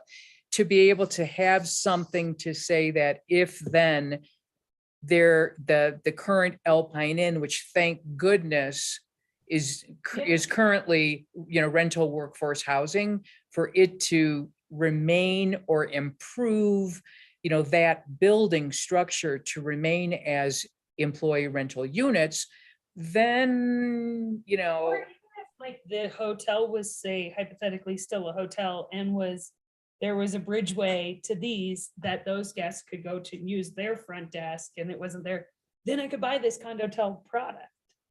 Like this, I can believe it as what it is on paper right now. yeah, but that's why I'm trying to be But it's as not that, constructive 'cause and right now, creative. next door is this great new concept and I think that's phenomenal use of that. But And they have a and I'm pool. not asking for all of this to be that. I feel when I'm explained where these use codes, like we don't know a code are, it's like, yes, it's in there. And whenever we go, well, we should rewrite the code Well- next time, that's indicative of we're trying to pull something. here. And that's why, I spent a lot of time because it's so complicated. Mhm. There's so much going on here and you got to weigh the pros and the cons, what is allowed, but what does the town need? And then you've got the existing Alpine Inn and they're all connected, and how do you make it work? Yeah, because I mean, I don't understand why we got rid of, I apologize that I wasn't at the last meeting. I Yeah. just don't, saw the shift and I'm like, Yeah, You don't Why? understand why we got rid of what? the conditional use Yeah. and continued on as it was. That was the applicant's. And that's why- Yeah, yeah. but, and I get that, but what they're coming in under the uses, it's not on paper to me, is that use. And again, there was not. The application, since it is a sketch plan, they said that this is the use we're going to be doing. As they move along, they will have to actually prove that it's going to be that use. They'll have to And- prove up that management structure, that ownership structure, how it's gonna be utilized as a definition. And it's not a voting meeting right now. We should be discussing these elements. But going forward, I don't know how to say, yeah, good luck, see you next time, because if it came to next time and this is exactly what I saw, I'd vote no. Well, and that's Yeah, why, well, having been at the last meeting, I think there was a lot of discussion about, okay, residential is a conditional use. How are you bringing, it requires one of the criteria that this have a. mixed use, what are the words? Commercial. Like a public benefit. And we didn't see the public benefit of market rate housing in this location. So that was the conversation then. I I hoped that that was going to turn into some kind of a workforce housing element in this project, and it didn't. And it feels like it's because condo hotels are used by right. That was the easy avenue to move forward with the project. So I don't know, but I still don't believe that this looks like a condo hotel with a centralized management structure as is required by a code. So that's still a question mark for me. As to like the lengths of the facades and the ridge lines and all that stuff, I think they needs to meet the code. And the colors look better, and I already talked about the sidewalk. And yeah, I don't know about that snow storage easement issue either. Yeah. I mean. but I'm glad something's gonna be developed here. I mean, but it has, I mean, I'm really excited about this, but it has to be what the town needs. I mean, I hope that everyone involved will be sensitive to what the town needs and what everyone wants. And that's why I'm trying to, split hairs here. It's a lot of money to build. We know that. And that you need to make money. Why else would you do it if you didn't make money? That's why we all go to work. But And them being, basically studio apartment hotel rooms. It is gonna be great for all the front rangers to come and, and rent them and or buy them. So I mean, there is a benefit to the vibrancy of Gateway and Frisco. However, it's still leaving employees, well, and for instance, like with some projects, if something is a hotel, to even, where are your potential employees, if it is a hotel? yeah, are you Gonna- offering a job position because by Are building going this? to, where are they gonna live? And therefore, okay, so instead of, on that larger building, instead of 21 units, maybe it's 18 and a couple of them are, employee units. And therefore, then someone would be on call. And that, if you're not gonna have a 24/7 office, with housekeeping supplies, if someone says, oh my God, I need 5 more towels. And I'd love to see more affordable, and maybe that's a discussion for when we rewrite our code at a certain number of densities, it triggers an immediate need to put in, 1 unit at least. Even if this isn't affordable and this is all market rate, it's not a good. So sorry to give you guys headaches. You already have gray hair. I was gonna say, sorry to give you gray hair. Looks like I- Ronnie's putting his hand up. Oh, Ronnie? Hi, first of all, the compliment pieces, I really appreciate that. Thank you so much. I know it's like just a fraction of what's being said, but it goes a long way to hear. So thanks for squeezing it in. I also just wanted to, I put myself in your shoes as we were talking about this as a team. This isn't my decision, by the way, but I read your code, I read your comp plan.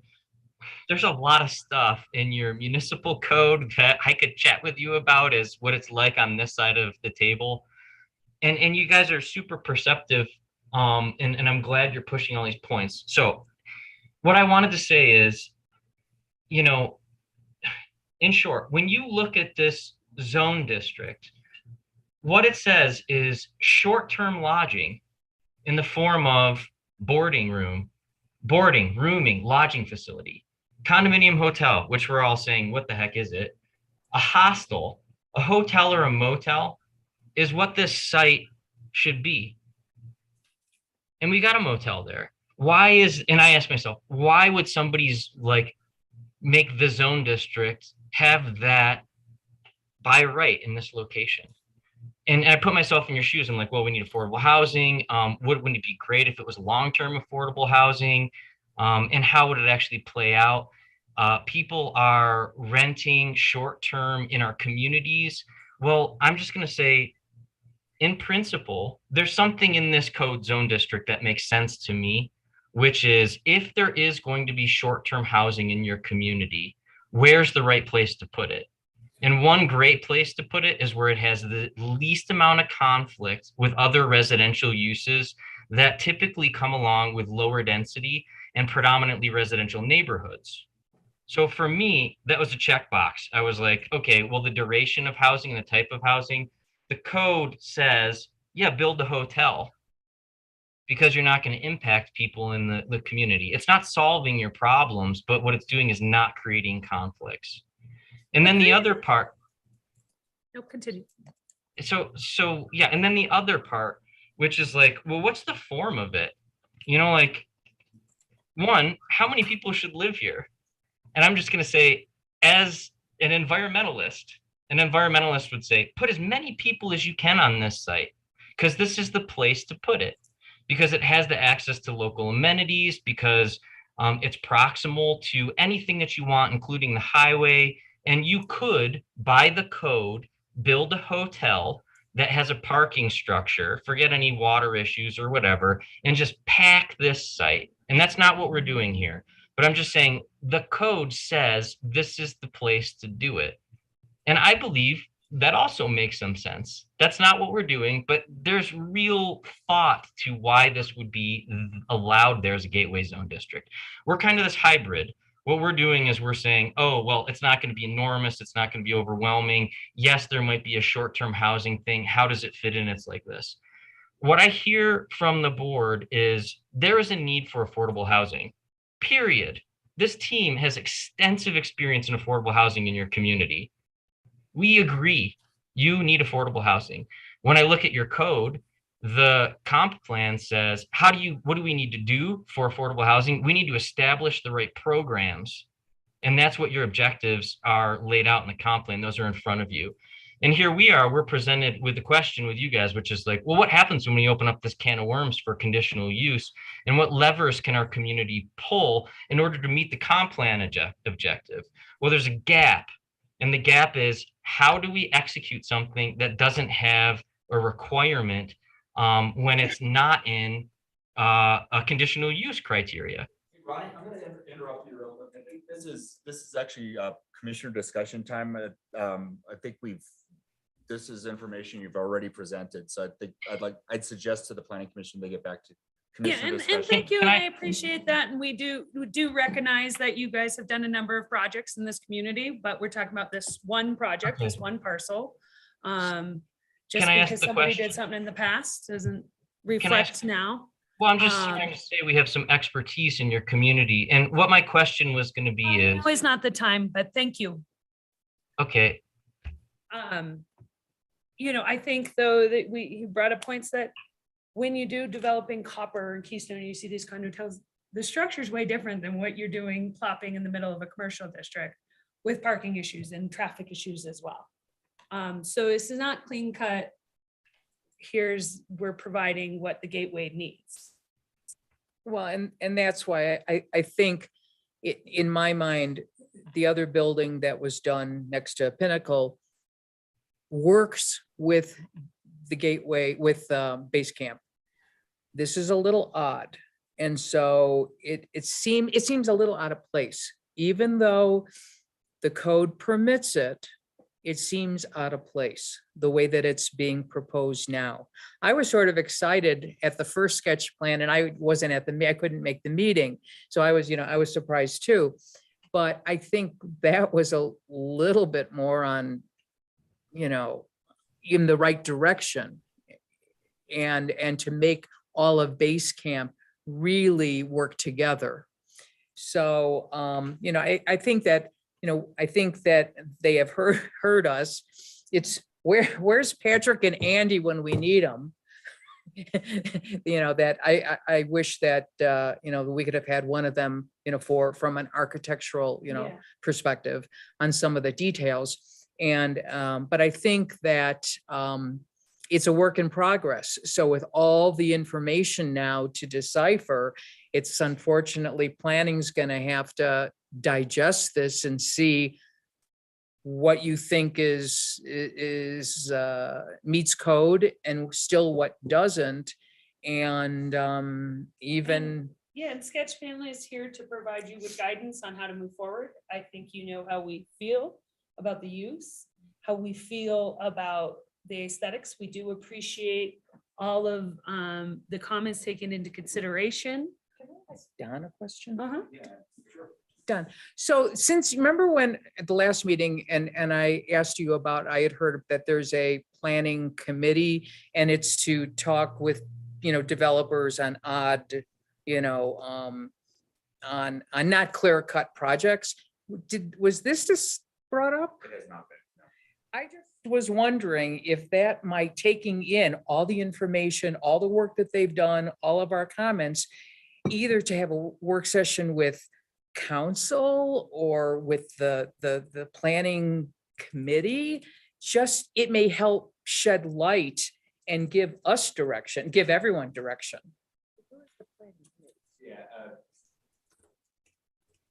Short answer is, so planning committee, this is actually a development committee that the town council set up to hear proposals related to workforce housing developments.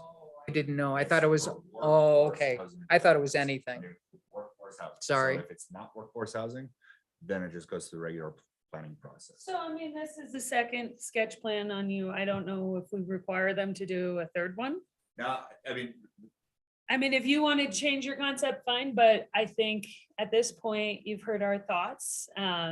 Unless there's additional could I, beneficial sketch plan comments about guess- the design. if I could ask a clarifying question, maybe, which might help give the applicant some direction.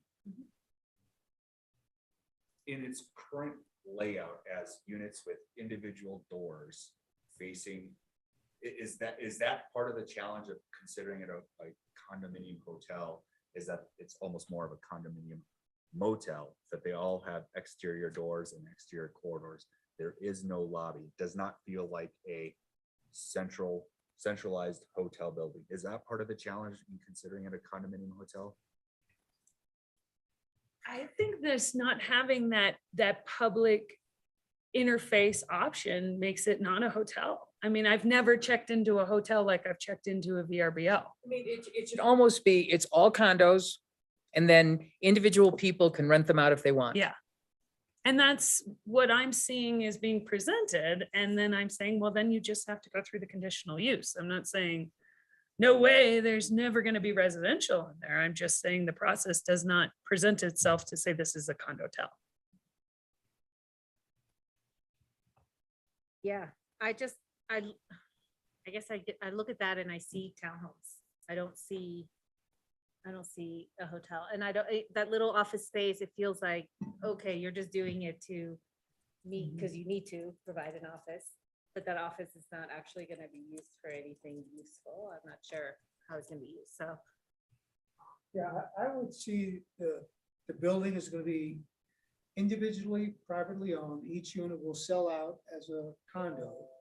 And I think that it'll be a short-term rental mecca, which if it's gonna be anywhere, I agree with them, that's where it should be.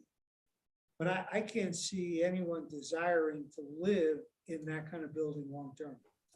Because I mean, you have base camp right there. There's individuals in there that rent it short term. There's workforce housing in there. And there's parking problems in there. And now we're doing a bigger scale of short-term rentals where it's much harder in Keystone and Copper to get away with parking where you're not supposed to park. Like you're gonna get towed right away. They have, garages underneath them. All of Copper redid it 20 years ago and put in this special district that there's now a tax because that's how it was built to operate as these short-term rentals with individual ownership. And I'm not saying that is a use that shouldn't be. I'd love to see a workforce, but we're realistic people. We understand that it costs money, but I'm not seeing it, the use as them. And maybe not relevant, but right now, the Alpine Inn is just under a lease agreement with the town, right? With the county. So that may not go on in perpetuity either. I mean, that whole use could change, we could be looking at a different project next year. And that, one more time, that has zero density on that lot? Right. Is considered zero? That is a hotel as it's permitted today. And even if this was a hotel, I don't even feel like I'd have as big of a problem if they were straight up saying, Right. this is a hotel, here's our parking, here's our check-in desk. Build it like a Sorry, there's hotel. no housing, but hey, maybe hotels eliminate some of that short-term rental problem too. Because there's not many hotels in Frisco that are high functioning and pretty and nice. And I'm sorry, I personally wouldn't want to buy 10 feet from the interstate. I know that there's different sound walls and Base Camp went through some of their issues with not having enough sounding in it. I mean, that it's just makes more sense to me as a hotel. Right, and that's why this is the gateway district, and that's why all those uses are used by right. That makes sense. So, yeah, I agree with you. If it was a hotel and it looked like a hotel, then I'd be like, okay. We have a hotel need too. Yeah. And I think, Donna, the building that you like so much, where the apartments are, part of it are those three gables, the rest of it's flat roof. Mhm. And that's kind of part of the building we're having the whole problem with, is that long running peak. Well, and that's why I thought that if part of like the center of the long building, instead of the second floor all being covered Mhm. balconies, if those were open balconies, it would just change, I think, give a little bit more character. Or something, I mean, I feel like if we're talking about fitting in with the community there too, like it just doesn't have the same look as the other base Yeah. camp. Mhm. It seems more Yeah. suburban. Yeah, it's not as modern with the cool roof lines, contemporary, where I think that overall the look of the campus is just really beautiful and it's come together really nicely. And I mean, it's probably the prettiest parking lot in Summit County in terms of vegetation and the nice little seating area in the center. There's a lot of positives that have been done over the years. I just, So to help focus on this, correct me if I'm wrong, is that either be a hotel or either be condos? or you could do this condo-tel thing, but prove to me that you're a hotel. That you have a hotel aspect. Yeah. I mean, you go into any river run property in Keystone and there is a front desk, there are maid closets on every single floor, even though they're individual owners, those owners a lot of times are using that local. The individual layouts are really cute. If I was coming up here and I had gotten a job someplace and was looking to buy, and boy, wouldn't that be a cute, studio to buy and to live, and the location's great, and there's so many, the transportation and the grocery stores and all that. But then if there were some deed restricted to help people who are going to be full-time people, it's a perfect starter place for an individual. But I don't feel like just saying you're putting deed restricted in here actually quantifies it any more than. No, as no, a no, no, but I'm just saying, hotel. one aspect of it. To me, I'd be like, go the route of conditional use, add in a beneficiary, like 1 or 2 units that are deed restricted.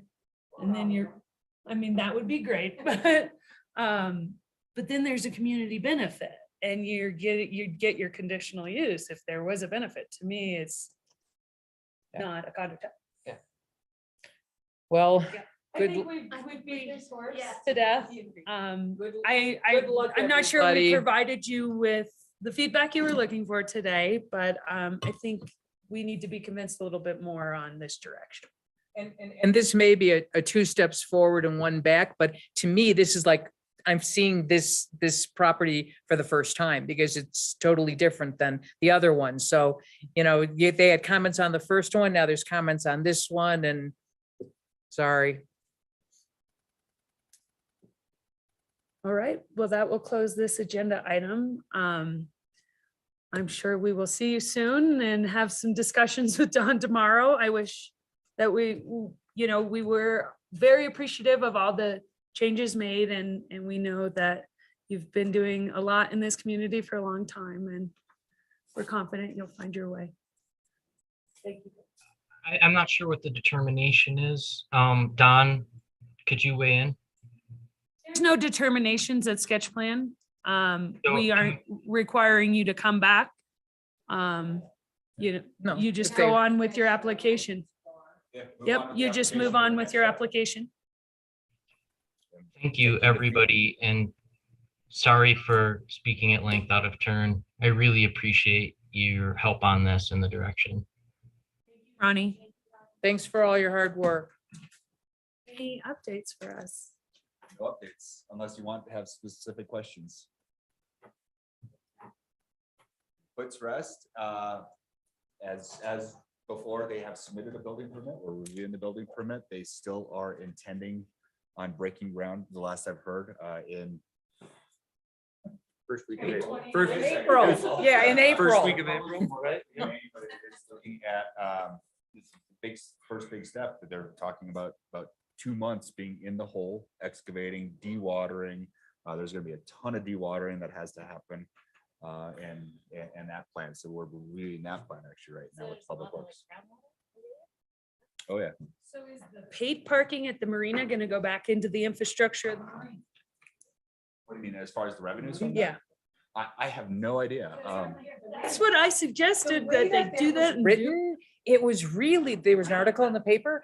It's like, okay, if the marina is their own revenue generating body, and then they have this now, the parking, is the town paying for that parking people? Because it said town of Frisco for bids and everything. But I'm like, you should be using these funds to build your next building and doing this, like, where are the funds going So to? what I can say is, yes, what I understand about the revenue agreement for the paid parking is that it is going to be the company that's going to be operating it, it's a set fee, but the revenues will exceed what we're paying that parking company. So it is going to be same time, the purpose of having a paid parking and requiring paid parking is really for a parking management, so you get turnover, you just don't have people parking there for hours and hours. Get revenue for it. It's Because the- I was like, that's a the good main way, because purpose there's of a it is so free. that and people carpool to the marina rather than meeting there in individual car. Be there? The dirt one? lot Yeah. is also going to be paid parking. You want where the fruit stand is? It is. Well, and then there's gonna be, Same rates? I don't know on the rates. There was, the council had some discussion about that. I think there's still Free, I some feel like, discussion on but- that. Well, but then people will just park there overnight. So, and there's something, Is it not free for any period of time? You know, I don't recall the specific details. Yeah, there's some short term that's free, some unloading, and then it actually goes up. Sort of very similar to Breckenridge, because it is that same company that's doing the rec park. something with the revenue income, there's like 60-40, then 50-50, then I don't know, I don't know. It's like the town gets a Well, bigger the percentage Summit than. Daily Pulitzer Prize winning newspaper, sometimes you're like, I know. what's the point of So, this story? Yeah, I think there's still some details that are being worked out on it. I don't have those details, fortunately. For me, I have not been intimately involved with that. Don, I've got a question. It's been bugging me about, retail on the first floor and things. And it's like when the two last Feldman buildings that were on Granite Alley and Granite. And like, I guess it's 4th and then 5th. The state's on Galena. No, this would be town center and Oh, condos. got Yeah, sorry. Yeah, before this one, as well as like Bearsden. And when those were, and I was looking in the code, and I'm trying to find it, and I couldn't find anything about why some buildings on Granite had to have a commercial proportion and other ones don't. Yeah, so caveat, those were both before my time with the town of Frisco, and they were also before the code changes. And as you know, the code change, there was a number of code changes that came about as a result of developments that we've seen over the past few years. My understanding is that both condos off Main and Town Center got some like a conditional use. Because they put commercial on there, they are allowed additional density and decreased setbacks is what I recall from. Yeah, so there are some. Okay, all some right. code- I don't know if they were called exceptions at the time or adjustments or whatever else it might be. But because the developer included some commercial component, he was allowed to have some.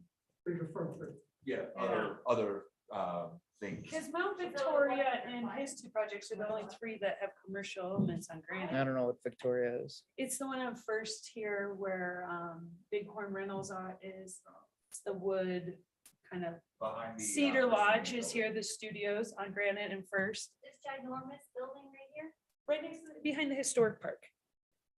ginormous. Is? There. No. Oh, okay, It's yeah. a Pete Campbell product. Okay, oh, yeah, okay. No, but I was thinking about that and it's like, well, I wonder why, and I couldn't That- find anything in So code. That's my understanding.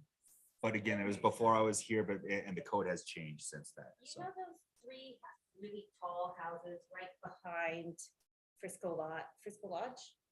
Yeah, Frisco Lodge, uptown.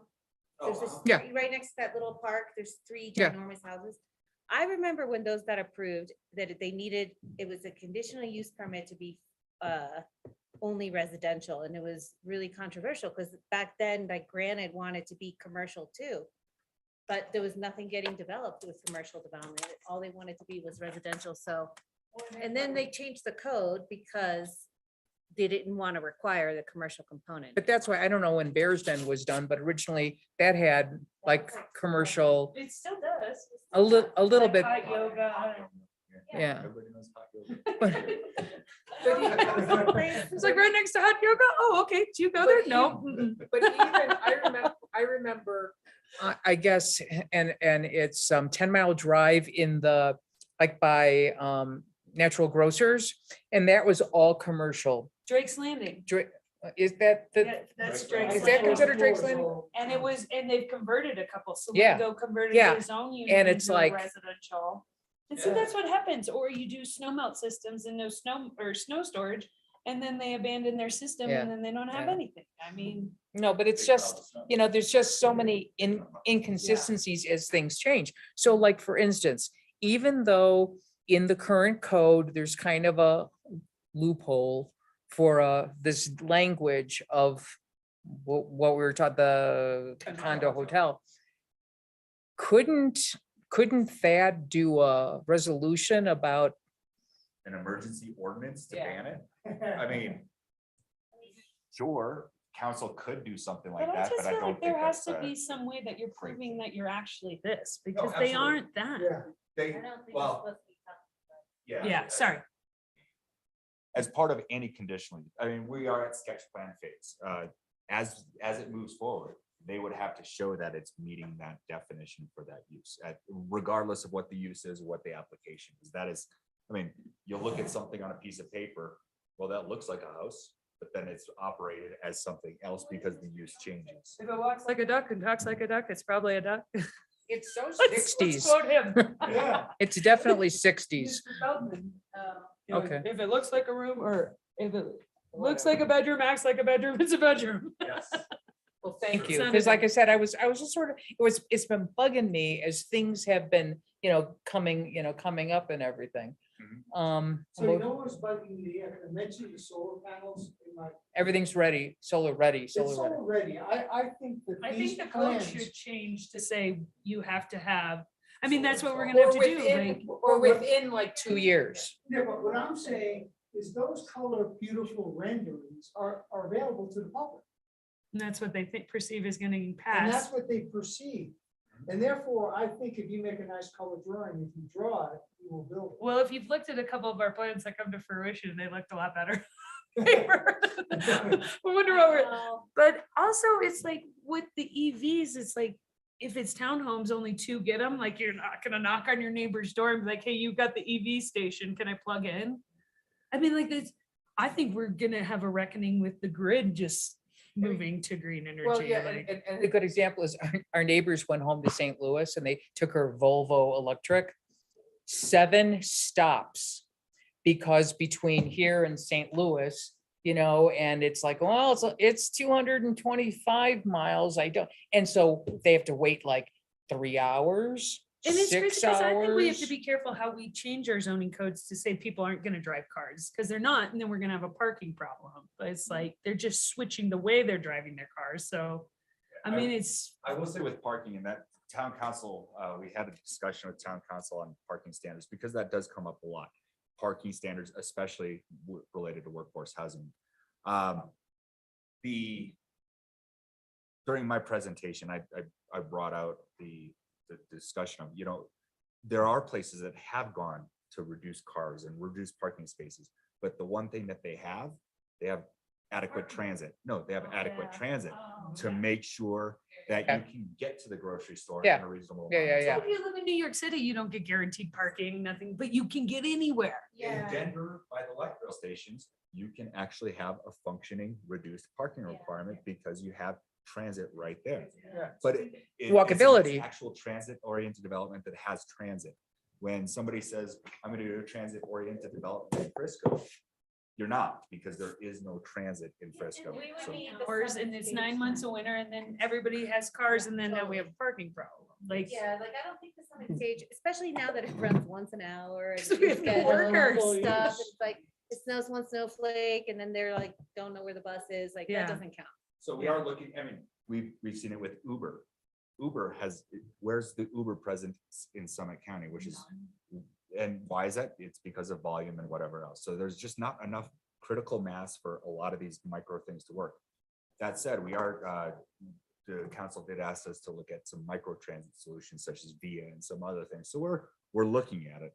And we'll see if there's some feasibility with some of that. It's so hard to get people out of their cars, and then if you zone it too soon, then you've got a parking problem, and everybody complains. My bike's here. No, and it's especially when it's like 6 months of winter, you're not walking in a blizzard, Yeah. you know? It doesn't even take a full song for me to drive to work every day, but the reality is every day I'm leaving my office to go out and do my job as part of having a vehicle, but it's like, God, I should, like a bike today, I mean, that was a catalytic converter issue, but. Does anyone know, did council ever, I think Breck did it, have a cap on short-term rentals? Breckenridge has done that. Like their entire planning commission or Council. council like quit afterwards. Summit County has developed some limitations on certain neighborhoods. Town of Frisco, there has been some discussion about whether we should consider a cap.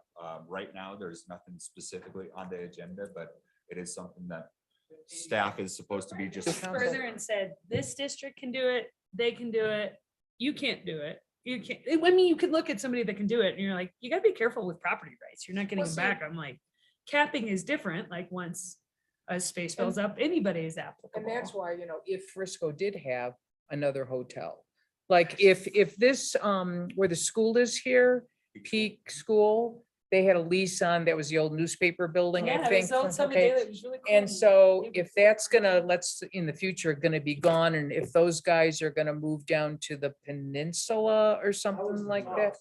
But anyway, if the town, well, and a Foot ever does his hotel, I'm just saying that you know, if there were other hotel rooms, then maybe there would be less short-term Yeah. rentals. You brought up that point, and I thought that was a good thought. I mean, We're housing our people in hotels. So that Yeah. visitors our- can be in houses. neighborhoods. Yeah.